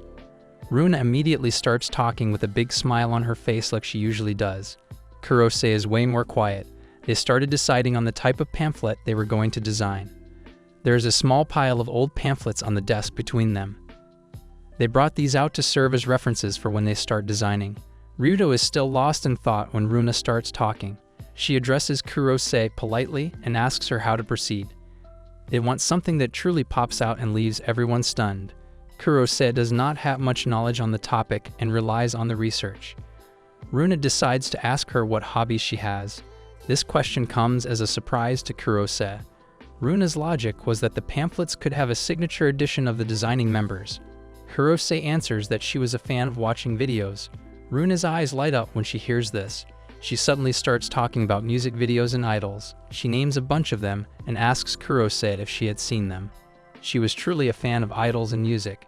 However, Kurose seems super confused by all this. She even asks Runa what language she was speaking. Ryuto decides to break the ice and clarify. He asks Kurose what type of videos she liked to watch. She said that she was into gaming commentary videos. Now it was Ryuto's turn to get hyped and excited. He asked if she was familiar with Ken, and Kurose said yes. They go on to start talking about games. Kurose says that one of the games Ryuto mentioned was childish. Ryuto becomes defensive and says that it was not true. The gamer simply comments on the game and it was an entertaining pastime. Runa looks at them with a blank expression. She was busy wondering what language they were speaking. It seems like the ice had been broken, and they could move on with their work. At the next meeting, Runa brings out a bunch of pink and sparkly pamphlets. She says that she wants the sports festival pamphlets to look like that. Kurose had different opinions. She had picked out designs that were neutral and looked good. Her explanation was that the target was both men and women. Therefore, they should not go for something super glamorous and extravagant. Runa is not happy about this. Ryuto secretly agrees with Kurose, but does not want to piss his girlfriend off. Kurose turns to him and asks him about his opinion. He decides to deflect the question so Runa would not get angry at him. It seems like another day had gone by as a loss. He heads to a ramen shop where he meets an old friend. He decides to sit with the old friend and talk about his situation. It seems like the dude was quite handsome and popular with the girls. Ryuto asks him for advice regarding his situation. The friend tells him that he had dabbled with girls in high school, which is why he was now retaking his exams and failing. He goes to show a picture of him winning the table tennis championship some years ago. He says that he was not always this cool. A girl had come along and asked him to grow his hair out, and it had changed his life forever. Ryuto says that he better not have cheated on the girl. Since there was still no progress with the pamphlet, Ryuto visits his school's office. He consults a teacher about the slow pacing. The teacher simply tells him that he could take some more time, but he would need to come up with a solution. On his way home, he nearly zones out and misses his stop. He hurriedly steps out of the train as the doors are closing. What a coincidence, he thinks. This was because he met Kurose there. They both awkwardly stand side to side before Kurose eventually starts talking. She talks about how her house was close by. Her mother had gotten divorced for the second time, and they had decided to move and live here. She had chosen this school because it was a private school but still quite affordable. Before her mother got divorced, her stepfather was paying for her tuition. Now she had a new father and a new last name. This always happened to her, and it was exhausting. That was part of the reason she was jealous and intimidated by Runa. She had everything together and was popular. Meanwhile, Kurose always had to be walking on eggshells to maintain her reputation and not make mistakes. Ryuto finds this all quite touching. It is here that Ryuto finds out that Runa and Kurose are sisters. They share the same mother but do not live together. is the reason why Kurose is so hostile and closed off towards Runa. They are both sisters, but they do not get along well together. This comes as a shock to Ryudo. Kurose confesses that all she truly wants is to get along well with Runa. She is her sister and is too old to be holding grudges. She lets it be known that she only wants the best for her and does not want to continue their petty feud any longer. This is a huge relief to Ryudo, who only wants the two of them to be friends. Because if that happened, then they would both simply cherish Runa and matters would be resolved. Ryudo is lost in thought and almost misses the train once more. If Kurose had not called for him, then he would have surely missed it. The two of them talk some more along the way. Kurose went to a prep school after classes and studied hard. Ryudo is astonished at the late time and asks if Kurose wanted to be escorted home. She simply replied that she would not. That was because Ryudo was not her boyfriend. This makes Ryudo quite literally fall over. All he has to say in return is that someone bumped into him and made him fall over. Kurose helps him pick up some of his books. She grabs a blue textbook and asks if he went to Cape Prep School. Ryudo says that he did. She simply smiles and says that she already knew. With that, she runs off saying that they would meet each other at school. After she was gone, she is angry at herself for not keeping a respectable distance and calls herself an idiot for it. That night, Runa is bombarding Ryudo with texts. She is going on about how her sister does not like her. She is hostile towards her and her plans of being friends were not working. Ryudo knows the full story, so he smiles to himself in his room. He simply tells his girlfriend to give it some time and things would turn out to be better. That seems to calm Runa down, who texts him a happy goodbye. Now it is time for the long-awaited sports festival at Saren School. Ryudo reflects on how it was an event for extroverts and for extroverts. The old Ryuto would have never imagined taking part in such a big event. How the times had changed. He reminds himself of the positive impact his girlfriend had on him. He is deeply grateful for her and decides to cheer for her even more enthusiastically. And so the events finally begin. The very first major event is the relay race. Runa is running in the relay race and Ryudo is cheering really loudly for her. The atmosphere is lively and cheerful, and everyone is busy having the time of their lives. There comes a point when Runa and another girl are head-to-head in the race and chances of her winning look slim. Ryudo loudly cheers for her, and that gives her the strength to keep going. She ends up winning that race. She looks amazing, and everyone is jealous of Ryudo and Runa. The two of them sit together on a picnic mat and feed each other octopus sausages. All of Ryudo's friends are jealous of the lovable couple. There are more events taking place, and everyone is busy enjoying themselves. It seems as if things are working out smoothly. Then Runa takes part in a sort of obstacle race. The goal was to race to the table where there were envelopes set. Then you had to open the envelope, do a mini scavenger hunt, and then finish the rest of the race. Runa is the first to get to the table and suddenly calls to Ryudo from the stands. Ryudo is shocked, but Akari pushes him to hurry up and get there. Runa grabs his hand and the two of them hurriedly race to the finish line. They end up winning. Runa thanks her boyfriend for being amazing and for cheering for her even during the early races. He is shocked and embarrassed that she heard all of his wild cheering. He then asks her why he had to come down from the stands. In response to that, she shows him the envelope and the piece of paper inside. The paper said that you had to get someone you liked and finish the race with them. This makes Ryudo blush as he thinks about what a sweetheart his girlfriend was. We see Kurose and Akari in a vacant classroom, and they are both trying on cheerleading outfits. The two of them look adorable with the bows in their hair and their short and revealing outfits. Kurose seems a bit embarrassed and blushes as Akari compliments her. It seems that she had not been able to make a decision regarding the activities she would be taking part in. In the end, she had to settle for cheerleading. Akari lifts her spirits up and tells her that the two of them would have a blast.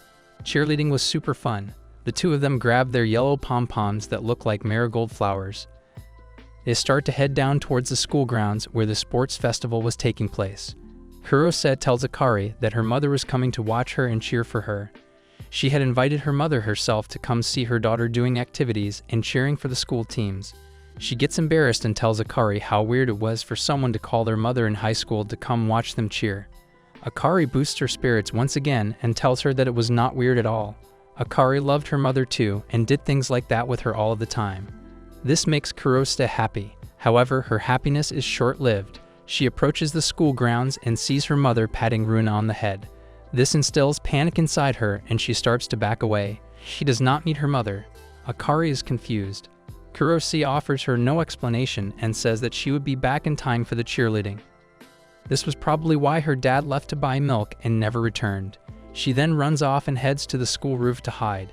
She has a depressed expression on her face. Runa and Ryuto become worried when Akari tells them what had happened. They both head into the school building to look for Kurose. They split up so that they can cover more ground in a short amount of time. Ryuto is the first one who heads to the school roof. He looks around and eventually finds Kurose there. He calls out to her, but she is still depressed and does not want to go down to meet her mother. She tells Ryuto how her mother was oblivious to Runa and Kurose's relationship in school. She did not want to trouble her mother. Therefore, she had not mentioned the complex dynamic that the two sisters had. It saddened Kurose that she could not learn to let go of her grudge. She truly wanted to get along with her sister. However, that grudge and those feelings of anger were hard to let go of. Her mother had the idea that they both got along super well. It also made Kurose jealous that she was the one who had invited her mother, but she was giving attention to Runa. Ryuto expresses his concern and starts to walk over to her. Meanwhile, Runa had finished searching all of the building and the roof is the only place that she had not explored. She starts making her way up. Kurose asks Ryuto why he even cares so much about her when he was Runa's boyfriend. He offers his explanation that they were friends, classmates, and members of the pamphlet designing committee. None of that seems to please Kurose, who lashes out at him. She tells him the truth. She confesses that she was still in love with Ryuto. She liked him very dearly, and there was nothing he could do about it. That was because it was her feelings, her emotions, and her freedom of thought. She could love whoever she wanted, whenever she wanted. This comes as a shock to Ryuto, who does not really know what to say. In a shocking turn of events, it turns out that Runa had been eavesdropping on the entire conversation from the door. She hears everything about how her sister was in love with her boyfriend. A dark and clouded expression comes over her face as she leaves. She does not tell anyone how she heard everything that was happening. Kurose goes on to mention how Ryuto did not have to care about her feelings. That was because what she felt was deeply personal. Like her daddy issues, these feelings could not be snatched from her. She mentions how these strong feelings were a sign of her independence. She was in control of her life. In some weird way, this was what kept her going. Later, the pamphlet committee sits down in a vacant classroom with two teachers to finalize the design for the pamphlets. Runa had designed a super sparkly and pink pamphlet that looked really nice. Kurose had designed a monochrome pamphlet that looked more official and less childish. The teachers judged the two designs and claimed that they were both quite good. On one hand, the design that Runs had proposed obviously had some charm to it. The students would love it and it was quite good looking. On the contrary, Kurose's design had a certain appeal that the boys and parents would like. It looked way more official. A tough question is directed towards Ryuto. He is asked what he thinks about the design as a male and member of the design committee. Now he has to choose between his girlfriend and the girl who confessed to him in secret. He decides to go for the safe option. He offers an explanation that the theme was for the future. Keeping the theme in mind, Runa's design was better. This was because the future should be bright and vibrant for the students. Runa is wise to his tricks by now. In a dead and threatening tone, she says that Ryuto should not lie. She hated it when he lied. This sends shivers down Ryuto's spine, who still does not know that Runa overheard the conversation on the roof. The teachers tell him to offer an unbiased opinion to finalize the design. Everyone's eyes are on him. He secretly likes Kurose's design a lot more. That was because it was inclusive and looked official. Runa's design certainly captured one's attention. However, it was very girly and directed towards the glam-loving teenage girls at the school. It would not be a good option for the adults and the males. This pamphlet would be given to many people, not just the girls. With a heavy heart and a careful selection of words, Ryuto answers. He says that Kurose's monochrome design was better. This shocks Kurose, and it disappoints Runa. The choice between love and honesty is a hard one for horny teenage boys. It's raining and Runachi and Ryuto are walking side by side. Runachi looks pretty upset, and Ryuto seems worried because of it. He breaks the ice by apologizing for the pamphlets. Runa says he doesn't need to apologize as she doesn't want him to lie just so he can agree with her. She starts to walk faster, leaving Ryuto behind. Runachi then begins to share what's been bothering her mentally. She tells her boyfriend that her friend Maria is a better match for him instead of her. She says that Maria and Ryuto share more similarities, and she doesn't find herself a good fit for the guy. She says the two are smarter than her and even designed the pamphlet together. They also play similar games and stream similar stuff. All of this got to her head, and she goes on to mention how she found Ryudo attractive cause he was so different from her. As her feelings continue to grow deeper, she starts to realize that she and Ryudo are polar opposite. She believes that her boyfriend will get sick of her sooner as they'll have conflicts deciding on their dates. Runa says that Ryudo will be a happier man if he starts dating Maria. She then mentions the day he was on the rooftop with Maria, which catches the dude off guard. He tries to explain the incident, but Runa doesn't listen to him. She understands that he accompanied her out of kindness, but Runachi was the one who wanted Maria and Ryudo to become friends and spend time with each other. When Runa is reminded of the time Maria confessed her liking for Ryudo, she starts to feel even more hurt. She doesn't understand her feelings at the moment and apologizes for not letting it go when it comes to Maria. Runachi asks Ryudo if it's okay for them to date like that anymore. The boy tries to say something, but Runa doesn't give him a chance to explain himself. She won't be texting the guy for the time being and starts to run away from him. Ryudo tries to run after her, throwing his umbrella in the soaking rain. He tries catching up to her but stops midway as he wouldn't know what to say to her even if he does. So he just stands there watching her run away from him. How unfortunate it was for them to break up on the day of their 4th anniversary. Then we see Maria lying in her bed, looking at the cover she and Ryudo came up with together. She calls the guy stupid for not siding with his girlfriend. She thinks of Ryudo wanting to go with the monochrome version of the pamphlet and sighs. There's an old doll of Maria sitting in the chair, and it reminds the girl of her childhood. Runa has always been a warm-hearted, considerate girl, while Maria was somewhat cold. She would get her doll that she abandoned herself back from Runa. Runachi wouldn't feel sad or anything and just return the doll happily. Maria admits how nice of a person Runachi is. She was so happy for her love life too, but now it has cracks in it. Maria wants her friend to be happy with Ryudo Kashima, but she doesn't know what she should do. Maria can't help feeling the way she feels for Kashima either, and all of this is messing her up. On the next day, Ryudo gets approval for the pamphlet from the teacher. The teacher says that the students would have communicated well while deciding on the cover. But little does know, they barely even talked and did what they were supposed to do. Everything related to the pamphlet is all done now, and Ryudo wants to tell his mates about the approval. He decides that he'll kurose about it at the cram school and wants to text Runa about it. But he runs into her talking to someone on the phone really polite and respectfully. The girl is deciding to meet up with the person on the other side, and Ryudo assumes that she's talking to someone older. Before he gets the chance to talk to the girl, she runs down the stairs instantly. The boy gets worried about who Runa was talking to. He calls himself a wuss and looks at Yamana, who's cleaning the windows. Ryudo knows for a fact that Ryudo would have told her about what happened between them. He wants to ask her if she knows who Runa was talking to on the phone. Yamana finally turns back, and that scares Ryudo. She says the stuff a best friend would say. Yamana expresses her disappointment in Ryudo for hurting Runa instead of making her happy. Ryudo is on his way back when Tanakita calls him from the back in a rush.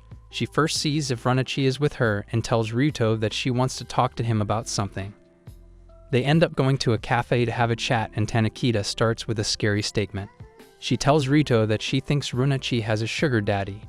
Ryudo freaks the hell out to know that Runa is going out with an old man for money. Tanakita tells him that she saw the two when she went to Ikebukuro to buy her pop merch. There she saw Runachi carrying an expensive bag and walking with a somewhat older guy. She instantly assumed she was with her sugar daddy. Tanakita tells Ryudo that the dude was pretty tall and hot, so Ryudo pulls out his phone to show her the picture of some guy. Tanakita says that it wasn't him, but someone young enough to be a college student. Ryudo finds a college student to be a sugar daddy ridiculous. Tanakita says someone as young as him can be a sugar daddy if he's rich. If not, how would she gifted Runa such an expensive bag? Ryudo is really shaken up and asks Tanakita if Runa is actually the type of a girl to do something like that. The girl says Runa is really nice but with a spice, so she could have gone along with it. She also mentions that Nickel told her how bad things are between Ryudo and Runa. That made her assume what she assumed. Tanakita says that she had to tell Ryudo about it because seeing Runa with another, older guy worried her, but she could have been mistaken. Ryudo gets up and thanks the girl for telling her concerns to him. He is not worried about Runa because he trusts her a lot. Even if that was the truth, he would have been the one to blame. He walks out of the cafe and calls someone. It was Sakaya on the other side, and Ryudo called him over for a favor. The school is holding a festival and Ryuto and Sakiya are walking through the hallway. All the girls are drooling over how hot Sakiya is. Ryuto notices that too and Sakiya recognizes the uniforms and doesn't like it. Ryuto gives him a side eye for acting odd and Sakiya says he has got it. All he needs to do is reveal the identity of that sugar daddy Runa has. Ryuto tells him to avoid using the word sugar daddy cause they don't know what the truth is. And Ryuto can't see Runa as someone who would do that. Sakiya suggests him telling the guy to ask Runa directly about the guy she met in Ikebukuro. Ryuto says if he could have done that, he wouldn't have asked someone like Sakiya to help him, which offends Sakiya. Then Tanakita appears out of nowhere screaming and shivering in shock. She points at Sakiya and screams he's the dude Runachi was with the other day. Ryuto looks at Sakiya for answers and Sakiya was just as lost until he realizes Ryuto was Runa's boyfriend. Poor dude is relieved to know it wasn't a sugar daddy, but if the dude is Sakiya, the situation can turn out to be worse. Ryuto is really frustrated to assume that Sakiya is one of her exes. Ryuto is burning in anger and confronts Sakiya for being Runa's ex. He says he's full of hatred for those dudes, and he's even madder to know Runa dated someone as filthy as Sakiya. The other guy is kinda scared and tries to calm Ryuto down. Sakiya clears out the misunderstanding by telling him that Runa is actually best friends with his ex, and it's not like Ryuto thinks it to be. The maid waitress serves them grape juice and cappuccino. Sakiya tells Ryuto to talk to his ex himself, cause she studies at that very school. Ryuto finally understands who his ex would be, and then we see Yamana walking up to a sad-looking Runa. Yamana tells her to cheer up and enjoy the cultural festival to the fullest. On the other hand, Ryuto finally knows that Yamana is Sakiya's ex, who's also Runachi's best friend. Yamana had dated Sakiya for 2 weeks only, and Ryuto is pretty shocked to find that out. Sakiya admits to being that guy. Then Ryuto points out the embarrassing stuff the two did as a couple, like listening to sutras on earphones loudly. Sakiya gets a little embarrassed and tells the dude to talk calmly. Sakiya denies listening to sutras with Yamana. Ryuto then asks the dude how and why she met Runachi that day. Sakiya starts to explain the whole and says that at first it was merely a coincidence. He was walking to his cram school that when a girl called out for him. She then went on to introduce herself as Yamana Nicole's best friend and told the guy she needed to talk to him. Sakiya tells that girl that he had a meeting and didn't have time to chat, so she forced him to take the number she had written on the chit and call her whenever he has time. Sakiya says that he found Runachi cute when he was pushing him, so he couldn't resist doing what she told him to. He finally admits that he indeed was the guy Runachi talked to that day. Sakiya goes on to elaborate that Runa got curious when she was talking about Yamana. She told him to meet Yamana to surprise her. These two are so bestie-coded. Runachi just wanted to make her friend happy somehow. Sakiya also looks pretty guilty of what he did to Yamana and mentions that getting back together with his girl is not possible anymore.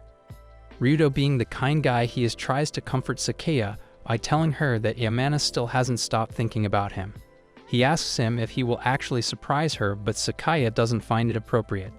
He tells Ryuto how he dumped Yamana so that he could mess around with other girls for fun. He really did hurt Yamana and doesn't really deserve someone as nice as her. Yamana loves Sakiya when he was a total fool, when she herself is a woman with strong morals.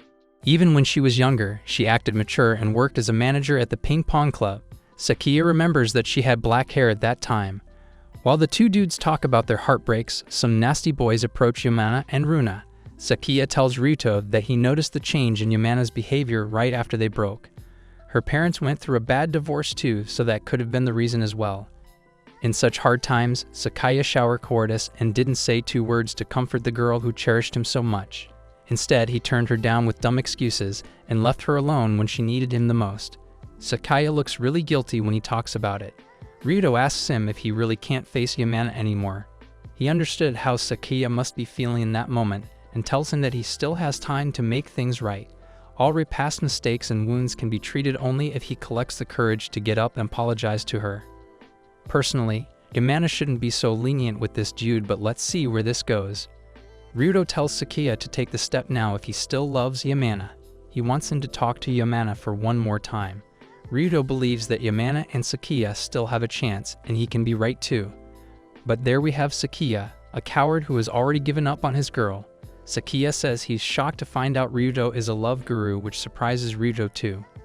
He denies being someone like that, and as he's talking, two dudes come rushing towards him, and Ijiki says Tanakita told him Ryuto would be there. Both of the boys look worried, and when Ryuto asks them what's the matter, they tell him that the demon Jaru guys are harassing Runachi. Ryuto gets up instantly for Runa and tells Sakiya to follow him. He follows, and then we see the Jaru guys being annoying as hell. Yamana is holding them back, telling them what they're doing is not right. One of the bastards comes really close to her face and says he can't resist kissing such a cute face anymore or he'll die. Yamana tells him to die, cause he ain't ever getting that smooch. The dude makes it dirty somehow and tells Runa to follow him in his bed. Disgusting. Yamana tells Runa to leave that place with her, but the second guy stops them. They start to laugh at the girls, and by then, Ryuto reaches there too. He calls for Runa, and she's surprised to see him there.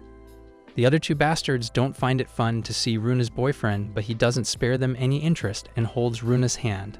Like that, they escape that situation, and Yamana smiles at the cute couple Ryuto and Runa make. Now, it is Yamana and the demon Yaru.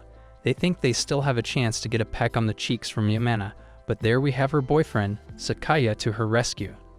He tells the dumpster dudes to back off from his girlfriend. His aura chases the boys away, and Yamana can't seem to process anything. Sakiya holds her hand and tells her that they're leaving. Yamana's eyes sparkle and looks at him and starts to follow his lead with no question. She asks him how he reached her, and Sakiya apologizes to her for taking such a long time. Hearing that makes Yamana cry, and tears start to roll down her cheeks. She cries her heart out to the dude who broke her heart, but Sakiya is a better man now. He takes Yamana in his arms with a warm smile on his face, and Ryuto along with his two friends watch the lovebirds. They're glad to see them in love, and are envious of them too. Hajiki says he wants to be in love too, and decides he'll be confessing his love to Tanakita. Pretty concerning, but that's how it is. Ijichi has the guts big enough to stop Tanakita and confess his feelings for her. He asks her to go out with him, but she turns him down. Hajiki is holding his hand out in hopes that his proposal will get accepted, but things go in a very unexpected way. Tanakita turns Ijichi down and gets upset at him for being so inconsiderate. She says what made him think she'd say yes when they don't even know each other that well. Ijichi gets a little scared, and Tanakita keeps up with her questions. She asks him if he really likes her, and if he does, for what reason and when did he start liking her?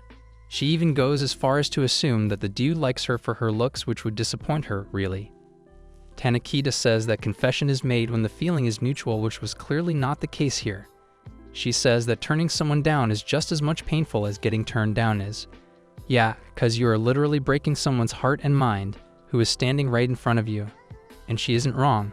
Love isn't all fun and games, and people shouldn't go around forcing their feeling on the people they like. Hajiki was really heartbroken, and he gets down on his knees out of pain. Runachi then apologizes to Hajiki on Tanakita's behalf. She says that of course Akari is cute, but she's been single all her life and has to deal with the confessions all the time. And it never has been a cheerful experience for her. Instead, she gets really depressed. Tanakita is really serious when it comes to love and wants to know the person better before dating them. And that's how it should be, honestly. Runachi hopes that Ajiki will respect Tanakita's morals and answer to his confession. The sun has set, and the three dudes are sitting on the ground. Hajiki thinks that they're missing out on the fun of youth. The other dude says he's better than him because he got to confess his feelings for the girl he likes, unlike him, who lost to Sakiya. Hajiki finds Ryuto really cool for having someone he likes like him back. He thinks it's some kind of miracle. The other guy agrees too and says Kashi is a ray of hope for boys like him and Hajiki. Ryuto thinks otherwise, and Runachi's question made him think so. He looks really upset when he recalls Runa questioning their relationship. Ryuto thinks it indeed is okay for them to date whatever the circumstances may be, and gets up to run to Runachi. His friends cheer for him. Meanwhile, Yamana and Sakiya are watching the band performance from afar together. They look really cute and notice Ryuto running in the back. Maria sees him too, and Ryuto finally opens the door to Runa's classroom. He thought she'd be there, but he finds the classroom to be empty. Fortunately, the girl was standing in the balcony and looks at him. Ryuto joins Runa at the balcony too, and the girl mentions her surprise. She never knew that Ryuto and Sakiya were acquainted with each other. He tells her that they go to the same cram school. She then tells him that she could recognize Sakiya because Yamana showed her one of his old pictures. Runachi then tells her side of the story from the day she met Sakiya. She says that she saw someone who looked like Yamana's ex-boyfriend when she was walking. She couldn't miss the chance of talking to him and went up to him to confront him. Runa asks Ryuto if he really thought she had a sugar daddy. He says he didn't think that, and Runa mentions how Akari yapped about her misunderstanding to Ryuto. She clears out the misunderstanding about the expensive bag too. It was something her grandma gifted her because she thought it suited her well. Runa isn't mad about anything. Instead, she was happy all of that happened because in the end, it was all because of those misconceptions that Yamana and Sakiya are back together. She thanks Ryuto, but he doesn't think he deserves any credit for anything. He says it happened because Ronachi talked to Sakiya that day. The girl smiles and says that Yamana's situation made her realize something. She says that two people should be together if they like each other and life is too short for stupid frustrations. Ryuto agrees, but he thinks life's quite long despite seeming to be short. Runa doesn't understand, so Ryuto confesses that he wants to spend his long share of life with Runa. Ronachi doesn't say anything in response, and the two stand there, staring at the sky. Ryuto thanks Luna for coming all the way to Ikebukuro with him. Luna says no, but she is so glad they met, even if it is just the time until his prep school. Then Luna looks at the sky and says she hopes it is going well for Nikoru too. Ryuto says to her that Yamana told him that she is going on a date with Sakiya today. Luna confirms it and says yes, it has been 2 weeks since the cultural festival. Further, Luna says that Yamana will make a move tonight on the person she is going on dates with. Ryuto blushes and asks what does making a move mean. These virgins literally don't know anything and blush on the slightest things, but realizes it means that kind of a thing, to which Luna shakes her head in a yes and says that is how it is. Then Luna says well, of course, because it is 3 years worth of feelings too. It is natural she can't hold back now.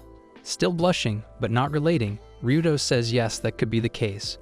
Luna says that lately Yamana has been looking really cute too. Looks like spring finally decided to visit her, and seeing her, Luna's heart feels warm too. Suddenly, Luna asks Ryuto about Ikki, and he has lately been absent from school a lot. Ryuto says that to say the least, it is a very cold blizzard he is going through. He is facing the shock of being rejected into the game and feels really cold because of it. Ryuto follows by saying that even Nishi is not well and he does not feel the same lately. Luna says then she hopes that they all can play together again sometime, to which Ryuto says yes, he hopes the same. They begin walking and Ryoto says to Luna that like playing airsoft, doing something new together, sounds absolutely fun to do. And does she have anything in her mind related to it? Luna thinks and then says that anything would be fine, since he is also busy with practice and exams and stuff like that. Ryoto is about to say something, but Luna says thanks, and to let her know if wants anything else. Then they both cross the road and Luna says that she will be stopping by the convenience store and then she will head to her home. They both part their ways and Luna looks back at him as he is going too. The next day in school, Yamana enters the classroom and Nikoru says that she is glad that she finally came. Luna turns back too and says she was so curious because she did not read the text she sent. Nikoru asks that since the aquarium date, has she been staying overnight with the senior all this time? Well, Yamana bluntly says that this is what Luna was gossiping about, but as Luna sees Yamana's face, it was pale with dark under eyes. Ryoto enters the classroom. Meanwhile, Yamana tells her friends that she got rejected, which leaves literally all of them in a shock. Luna gets up and says what does she mean by that? Only if Luna was not such a knucklehead, it is not a hard thing to get. Yamana said that the senior said to her that he wants to focus on the exams, and he said more that he won't contact her at all. Total loss. I would let Nikoru dominate me. Further, Yamana said that he won't respond even if she did reach out, and he said she needs to let him go. Nishi enters the classroom and says that even the demon girl sheds tears too, which Yamana heard and yells at him. What did he say? If he wants to laugh, just laugh. Angrily, Yamana says. Nishi gets scared and he says that he did not mean it like that and hides behind the door. Later, during his practice, Ryoto says what he did to her to the senior as he heard all about it. The senior says that it can't be helped because if he continued to date her, it would be more than just holding hands, and stuff would get out of hand. Hearing him, Ryoto turns red and the senior says that she was leaking her desires for the future. Ryoto wonders that if he wants to show off, he can just say it. But the senior says that once it happens, an endless streak of going to the hotel rooms or homes starts, and before he knows it, the exams would be over. Ryoto says that in other words, he means that he wants to wait until exams, and the senior says that he still did not get it given how dense and precious high school years are. So that is why he had to break up with her, and keeping things vague is a good idea. Ryoto is shocked, to which he says to not worry. Yamana has some good friends who will take care of her, and she would forget about him easily. Ryoto is disappointed and says okay, and then the senior asks him what about him. How is his ship sailing since the cultural festival? Are they good or not? Ryoto says that surface-wise they are good, but things are awkward beneath that. So even if he wants, he can't say anything because he is scared that he might end up hurting her again, and he does not want that to happen. On the other hand, Luna says to her friends on call that she has been feeling distant from Ryoto lately. She says that she can't see his heart, more like she is scared to even look at it. Yamana asks what she means by it, and Luna says that she is afraid to talk, and she thinks it might not work out. Luna says that she is apologetic because was supposed to support her and talk to her, but she starts ranting about herself and starts crying with her head on her knees. On the other hand, Ryoto and the senior are having noodles. Ryoto says in the past when he confessed to Maria, it was just an irreversible fact. Ryoto was eating ramen with Sakiya. He told Sakiya that he couldn't undo the fact that he asked Maria to go on a date with him in the past. Ryoto was worried. He didn't want Luna to be upset again, so he was careful and tried his best to ignore Maria and talk to her. Sakiya should and asked Ryoto if he was a virgin or something. Sakiya smiled because he knew that Ryoto was a virgin. Sakiya told him that if he kept thinking about things like that, he wouldn't be able to have a female friend other than his girlfriend. Ryoto told him that he was fine with it. Sakiya was surprised when he heard it. Ryoto told him that he was an introvert to begin with, and that having a female friend was alien to him. Ryoto smiled and told Sakiya that when he started dating Luna, it was like a whole new world opened to him. He knew that without Luna, he wouldn't be able to have Harajuku, boat rides, or summer festivals. He told Sakiya that he would have graduated without even trying those things. Without Luna, he probably never would have spoken to Yamana-san and her other friends. Ryoto made so many great memories just after dating Luna, or he would have remained an introvert and spent her whole time alone. It was all thanks to Luna that Ryoto was happy and discovered his feelings. Sakiya was surprised after hearing from Ryoto because he changed so quickly that he couldn't even know. Nikoru was running. Luna was worried and hugged her. They both were crying and told each other that they were a big mess. On the other hand, Ryoto told Sakiya that everything began when he met Luna. If he would lose Luna, then he doesn't care about losing any other female friend. Sakiya smiled and told him that he didn't know that he made him envious. He told Ryoto that he wished to go back 3 years ago. Ryoto was worried. Sakiya told him it was nothing and that he should forget about it. While Luna and Nicole were with each other, Luna was determined and told her that she made up her mind this time. Ryoto was at the train station and saw Maria coming in front of him. Maria smiled and told him that they met again at the same time. She was blushing. They both started walking home with each other. Kurose told him that she would go separate ways. Ryoto called him and told her that it would be best if they didn't see each other alone like that anymore. Kurose smiled and told him that her feelings for him wouldn't disappear that easily. She said that, after sports day, she couldn't stop thinking about Luna. Whenever she said she wanted something, Luna always let her have it. She told Ryoto that if things were kept like this, Rune would also let him go. But it will make her sad too, which she won't admit. She wanted Luna to be happy, and deep inside she loved Luna more than she loved Ryoto. She told her that she agreed with him and they both should stop meeting alone like that. Ryoto stopped her and told her that even if he never dated before, it didn't mean he never felt love before this. The first time he felt love, it was for her. Kurose thanked Ryoto and went away. She was smiling, but her eyes were full of tears. She was so glad that she couldn't ask for more. Ryoto took his phone out and called Luna. Luna asked him if something was wrong, and Ryoto told her that he just wanted to hear her voice. Luna was happy, and she said it was a good time because she also wanted to say something. While Luna was saying something, Ryoto heard the scream of Maria and started running toward her. A strange man also went beside Ryoto when he was talking to Luna. Luna heard from the phone that Ryoto was with Maria. When Ryoto reached Maria, her bag was dropped and someone assaulted her. They both went to the police station. The police officer told them that recently there were many assault reports. The female police officer wanted to ask Maria some questions.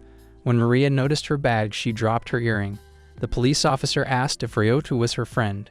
Ryoto told them that he was her classmate and happened to be nearby. The police offered to tell Ryoto that he could leave the rest to him and go home. On his way back home, Ryoto told Luna everything that happened to Maria. Luna was sad and thought it was awful. She said that she also called her mother to get Maria back home. Ryoto thanked her and asked her if she could let him explain to her why he was with Maria. Luna told her another time, maybe when they would meet next Saturday before prep school. She told Ryoto that she also had something to say. Ryoto got curious and turned off the phone. Both Ryoto and Luna were sitting in the garden. Ryoto tried to explain about the night when he was with Maria. Luna interrupted him and said that she was glad that Kuro wasn't hurt by the molester. Ryoto tried to explain again. Luna told him that it was okay, she didn't want to hear it. Ryoto told her that he didn't want her to think about him. Luna told her it was okay because she didn't want him to see any more of his bad side. Luna told Ryoto that she wanted to break up with him. Ryoto was shocked. Luna told him that it was not because of the other night, she wanted to say it long ago. Luna asked Ryoto if he also noticed it because their relationship wouldn't work out anymore. Luna thinks that it is hopeless to try and be in a relationship when they can't feel love for each other. She said that even at the end of the relationship she got another experience by asking for the breakup for the first time. Luna wasn't happy about this first time. She was depressed and told Ryoto that there were a lot more first experiences she wanted to share with him. She got motivated by thinking it's the way of life, and she was glad that she could date Ryoto. Luna thanked Ryoto and smiled. Ryoto told her that he should be the one thanking her instead because it was all because of Luna that he could make some happy memories in his life and tried many things too. Luna saw a couple in the park who were smiling and thinking about going shopping. She remembered the time she spent with Ryoto. It was all precious to her and she wanted to be with him more. Ryoto remembered when he went boat riding with her and when he asked to grab her hand. Both of them were not talking to each other. Instead, they were remembering the time when they both were with each other and got their first experience. Both saw a boy playing with a red car in the garden. Luna already achieved the goal she set for high school, but she wanted to spend the rest of her time being a mother and having a lot of children with her loving husband. She wanted to be with Ryoto forever. After watching the couples nearby, she was irritated and couldn't stop thinking about Ryoto. When she saw Ryoto, he was crying and regretting it. He told Luna that he couldn't do it anymore. Ryoto was emotional and told Luna that he didn't want to break up and spend the rest of his life with her. Luna in the past had very bad behavior with Ryoto because she was a sensitive girl and didn't want anyone to come near her. She was overprotective and she even fought with Ryoto many times. Ryoto was crying because he couldn't find his fault in all this. He told Luna that he had just gone with Maria because he wanted to tell her that he couldn't see her alone anymore. That's all. He was angry at Luna and asked why she wanted to think of something else. Ryoto told Luna that he knew he couldn't do anything to change the past, but he wanted to keep his life happy with her.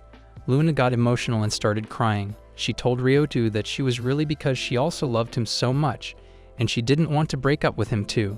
She told her that she loved her so much that it made her scared that her bad side would massacre her. She doesn't want Ryoto to hate her because of her jealousy. She told Ryoto that she also started to be sure about her feelings. Luna blamed herself and told Ryoto that she should be the one who should know better than anyone that he couldn't change the past. She told him that she didn't know what to do about it either. Ryoto told her that she didn't have to know about anything. It's not her fault. Luna was crying and said that she didn't want him to know anything about it. Ryoto was overflowing with tears. He told her that she should tell him everything, even if it was painful or awful, she should share her feelings with him. Luna told him that has started to hate herself. Ryoto told her that he loved her very much and there's no way that he could hate her. Ryoto then hugged Luna. Ryoto told her that it was okay to make mistakes because they were still in high school. Ryoto said that he also wanted to make mistakes and he also wanted to disagree, but more than anything he wanted to become an adult with her. Luna looked at Ryoto's face and apologized to him and said that she was wrong about him. Luna was happy that she cleared her doubt with Ryoto. They both were so attached that they couldn't even break up. Ryoto was going to kiss Luna out of emotion, and at that moment the boy hit Ryoto's head with the car. The boy's parents were surprised and apologized to him. Both Ryoto and Luna started laughing. Luna apologized to Ryoto and told him that because of her he missed the school prep. Ryoto told her that it was right and that he could make up for one missed class. They both were standing on the bridge holding hands like couples and watching the sunset. Luna told him that she tried to put brakes on her feelings for him, but now she won't. She told him that he didn't want to proceed fast in the relationship, but she can't be slow anymore, because she wanted to love him more than anything. Ryoto told her that he knew that he made her slow down in the relationship, but he also didn't want her to slow down. Luna smiled and said that she would let her feelings race for him and he needed to buckle up now. They both kissed each other on the bridge. Ryoto apologized to her and told her that he couldn't help her with the friendship project anymore, because he and Maria-san aren't friends anymore. Luna apologized to Maria and told him that she didn't want to be just friends with Maria too. She wanted to be a sister to Maria, but it made her hate her more. Ryota told her that Maria doesn't think of her like that, and she couldn't possibly hate her. She told Ryoto that she gave her earring to Maria long ago. It made them get apart, but she wanted them to spend time with each other. She wanted to wear the earrings together. She said that she was sure that Maria got rid of her earring. Ryota remembered that it was the same earring that Maria dropped the other night. Ryota takes Luna's hand and begins running after he realizes where the earring is. He takes her to a forest kind of place, and he looks behind the bushes and finds the earring. He shows it to Luna, and she says it is Maria's earring, and Ryoto says that Maria told him that the reason she wanted to be in the same school as Luna was because she wanted Luna to be happy. Luna takes the earring from her hand and says that this means that Maria's true feelings have not changed since then. She happily keeps the earring on her palm and says thank you to Ryoto. She smiles and says that thanks to him because now she feels like she can regain something she lost a long time ago. So the next day in class, the teacher says that Maria's English composition has been selected as an outstanding national award and everyone claps for her. Luna is so happy for her little sister that she stands and claps for her, saying she is so proud of her. Everyone literally looks at them because no one knew they were sisters. Luna says she forgot to mention it before, but Maria and her are twin sisters and their parents are divorced, hence they have different surnames. Well, Maria takes her outside, grabbing her hand, and brings Luna to a corner and turns to her. She asks what is that about, literally out of a sudden. Luna brings her hand forward and has the same earring as hers. She says that this is what she and Ryoto found after looking for it for quite a while. Maria takes it from her palm and looks at it while Luna says that she is glad she could find it. Maria asks did she have it along with her, to which Luna says she did have it with a smile on her face, really bright. Luna hugs her really tightly and says that she is sorry and she should have done this sooner. While Maria is locked in Luna's arms, she says that Luna was so happy when Maria transferred to her school. Maria is so touched by what her sister said to her, and she hugs her sister back too. Then Luna's friends walk up to them and they say jokingly that they were having a strange feeling and she should have told that to them sooner. Nakor says to Maria that since they are friends now, can she call her Maramello? I could have never imagined a cheesier nickname. Maria feels happy and she says yes she can, and the boys approach them and say that one of them will choose Maria for dating, and they all begin to laugh. Ryota smiles looking at them and thinks that the friendship plan seems to be working now really well. He looks outside of the window and says that this is his first winter with the love of his life, Luna, and he expects it to be warm too. Well, not sure what kind of the warmth he is talking about, though you nerds are getting none. MC and Runa are walking through the public. Runa is pretty happy that MC and she are on good terms once again, and the confusion is totally gone. She worked hard for it but thought that she and MC were not made for each other, but she was wrong.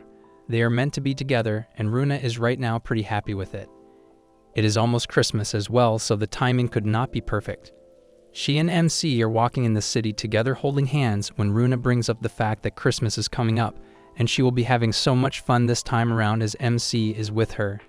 She always had those lazy and boring Christmas and Runa hated that, but this time is different as MC is with her. Runa is talking about this when she suddenly brings up that she knows all the people around her are different. Every person right now is having his own life and own happiness, but she knows one thing, that she is the happiest of them all as she is with MC right now. She loves the fact that she and MC made up, and she told him already that she will say whatever she wants and however she wants. She knows he does not mind about it, but she tells him once again that she is going to express her feelings about him more and more, and she will not stop herself from being happy ever again. Last some days have been tough for her and MC as they were not so close, but she learned one thing during that time. It is that she has to express her love as much as she can, because this is the best feeling in the world. MC is pretty happy that Runa is happy, but he is very nervous seeing that everyone around is now looking at them because of Runa's yelling. She was pretty loud and got everyone's attention. Runa wants to talk about what they are going to be doing this Christmas Eve. Hearing this, MC gets excited because he knows what he wants to do this time around. Runa tells him that she has a dream that she wants to fulfill, but MC has one as well. Both of them tell each other that they are going to be doing what they dream about. We see what MC dreams about. He has always dreamed of the night he will be having fun with her girlfriend. He has been waiting for this moment since the relationship started, but he never got the chance. He did, but he never took it seriously. But now he knows that this is the best timing, and he is going to grab this opportunity. Runa is so beautiful, and who would not want to be with her in bed? And that is what NC is dreaming about. But Runa tells him her dream, and he is left speechless. She tells him that MC is going to be accompanying her in our Loda dream. Now what the hell is that? Runa has to stop coming up with names for everything. Anyways, they go to a restaurant, and there, MC orders 2 drinks for both of them. They are sitting, having their drinks when MC asks her about this Loda dream. She explains to him that she has a dream that she lives with her family in a single home for the rest of her life. She and Maria had this dream for so long, but they forgot about it when they got separated. But now that they are back to being sisters again, they can pursue this dream again. She and Maria have already talked it out, and they know what they are going to do. Runa is going to call her father, and Maria is going to call her mother. They are going to make them sit together and have a meal so they can remember the old times and how they used to be before separation. But NC thinks about Maria, and he knows that her mother is already with someone. But Runa tells him that her mother just got divorced, and this could not be much better. Runa has had this dream for so long, and this is because when she was in elementary school, she read a book in which 2 girls looked pretty alike. They met and found out that they were twins, so they decided to get their parents together, and they lived happily ever after. Well, that looks like a pretty boring book to read. MC thinks about it, and he feels like he would be getting in between a family situation, so he should not come, but he is wrong. Runa tells him that he is needed as her father is very busy nowadays, and he is not going to just come out for something small. So she has to tell him that she has a new boyfriend that she wants him to meet, and then he will come out. This makes sense. She also says that her grandma is also busy with her hula dancing friends, so she cannot rely on her as well. MC understands this and tells her that he will be there if she wants him. She does, and the plan is set. MC is also going to help her write letters for both of them. The next day, they are in the class when Runa is writing letters. She is trying her best to write a good one, but she cannot find the perfect words. MC and Maria come out to help her, and Runa feels at ease now. Suddenly, Ichi comes into the class, and MC turns to say hello to him. Saying hello, he turns back toward Runa, but something makes him turn back toward Ichi in an instant. We look at Ichi, and he is a totally new person now. He is very handsome and attractive, and the whole class is going wild seeing the fat guy turn so handsome just like that. Everyone is shocked seeing his transformation. Runa's friend is going haywire seeing how attractive Ichi has become. She tells everyone how similar Ichi looks to the guy she has a crush on. She keeps telling everyone this, so Runa suggests that she should go out with Ichi.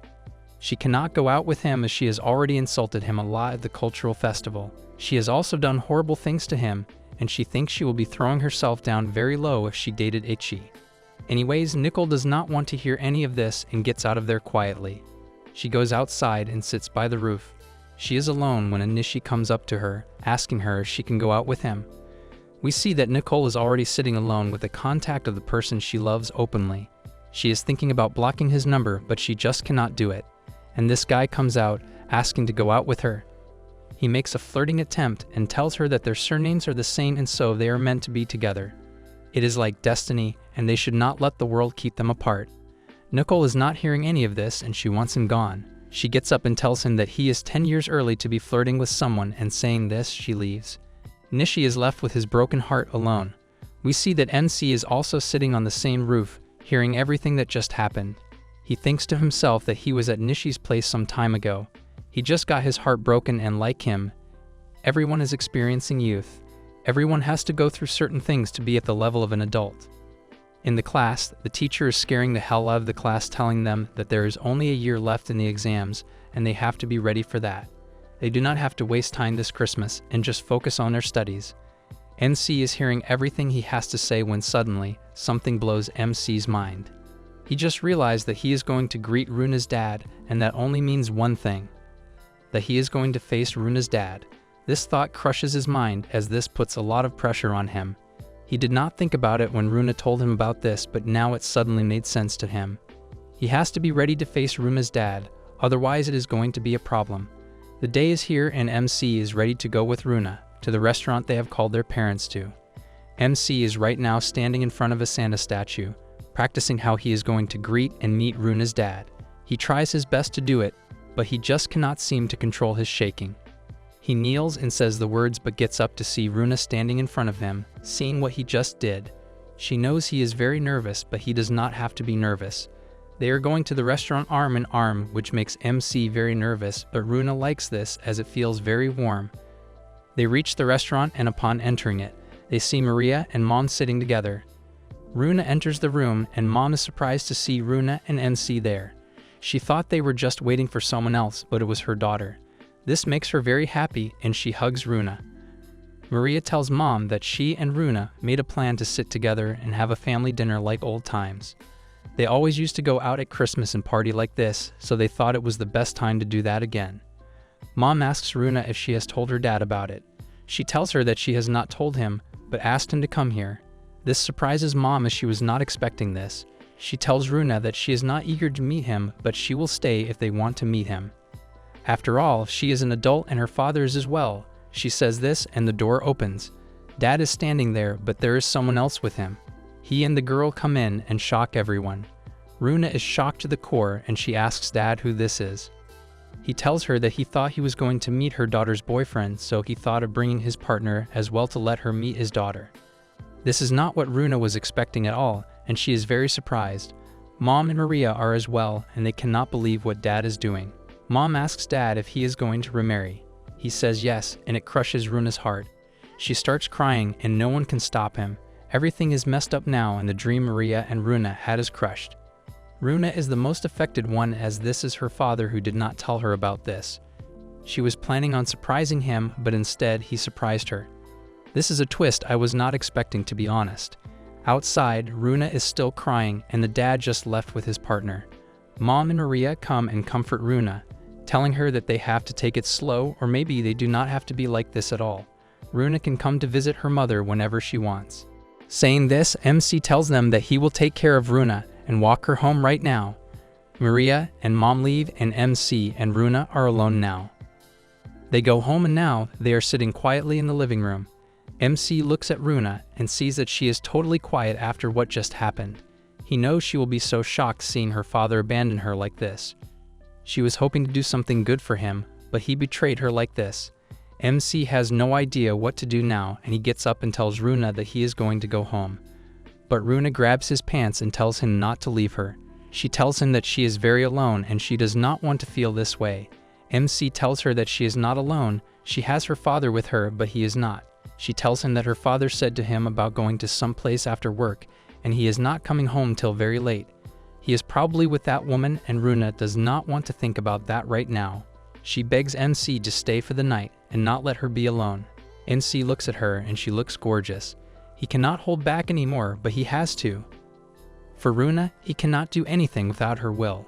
He respects her very much, and he would never disrespect her like this.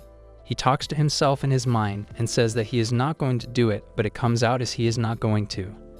Runa feels like he is telling her that he is leaving and not staying. MC gets up and Runa hugs him, begging him not to leave her alone as her father did.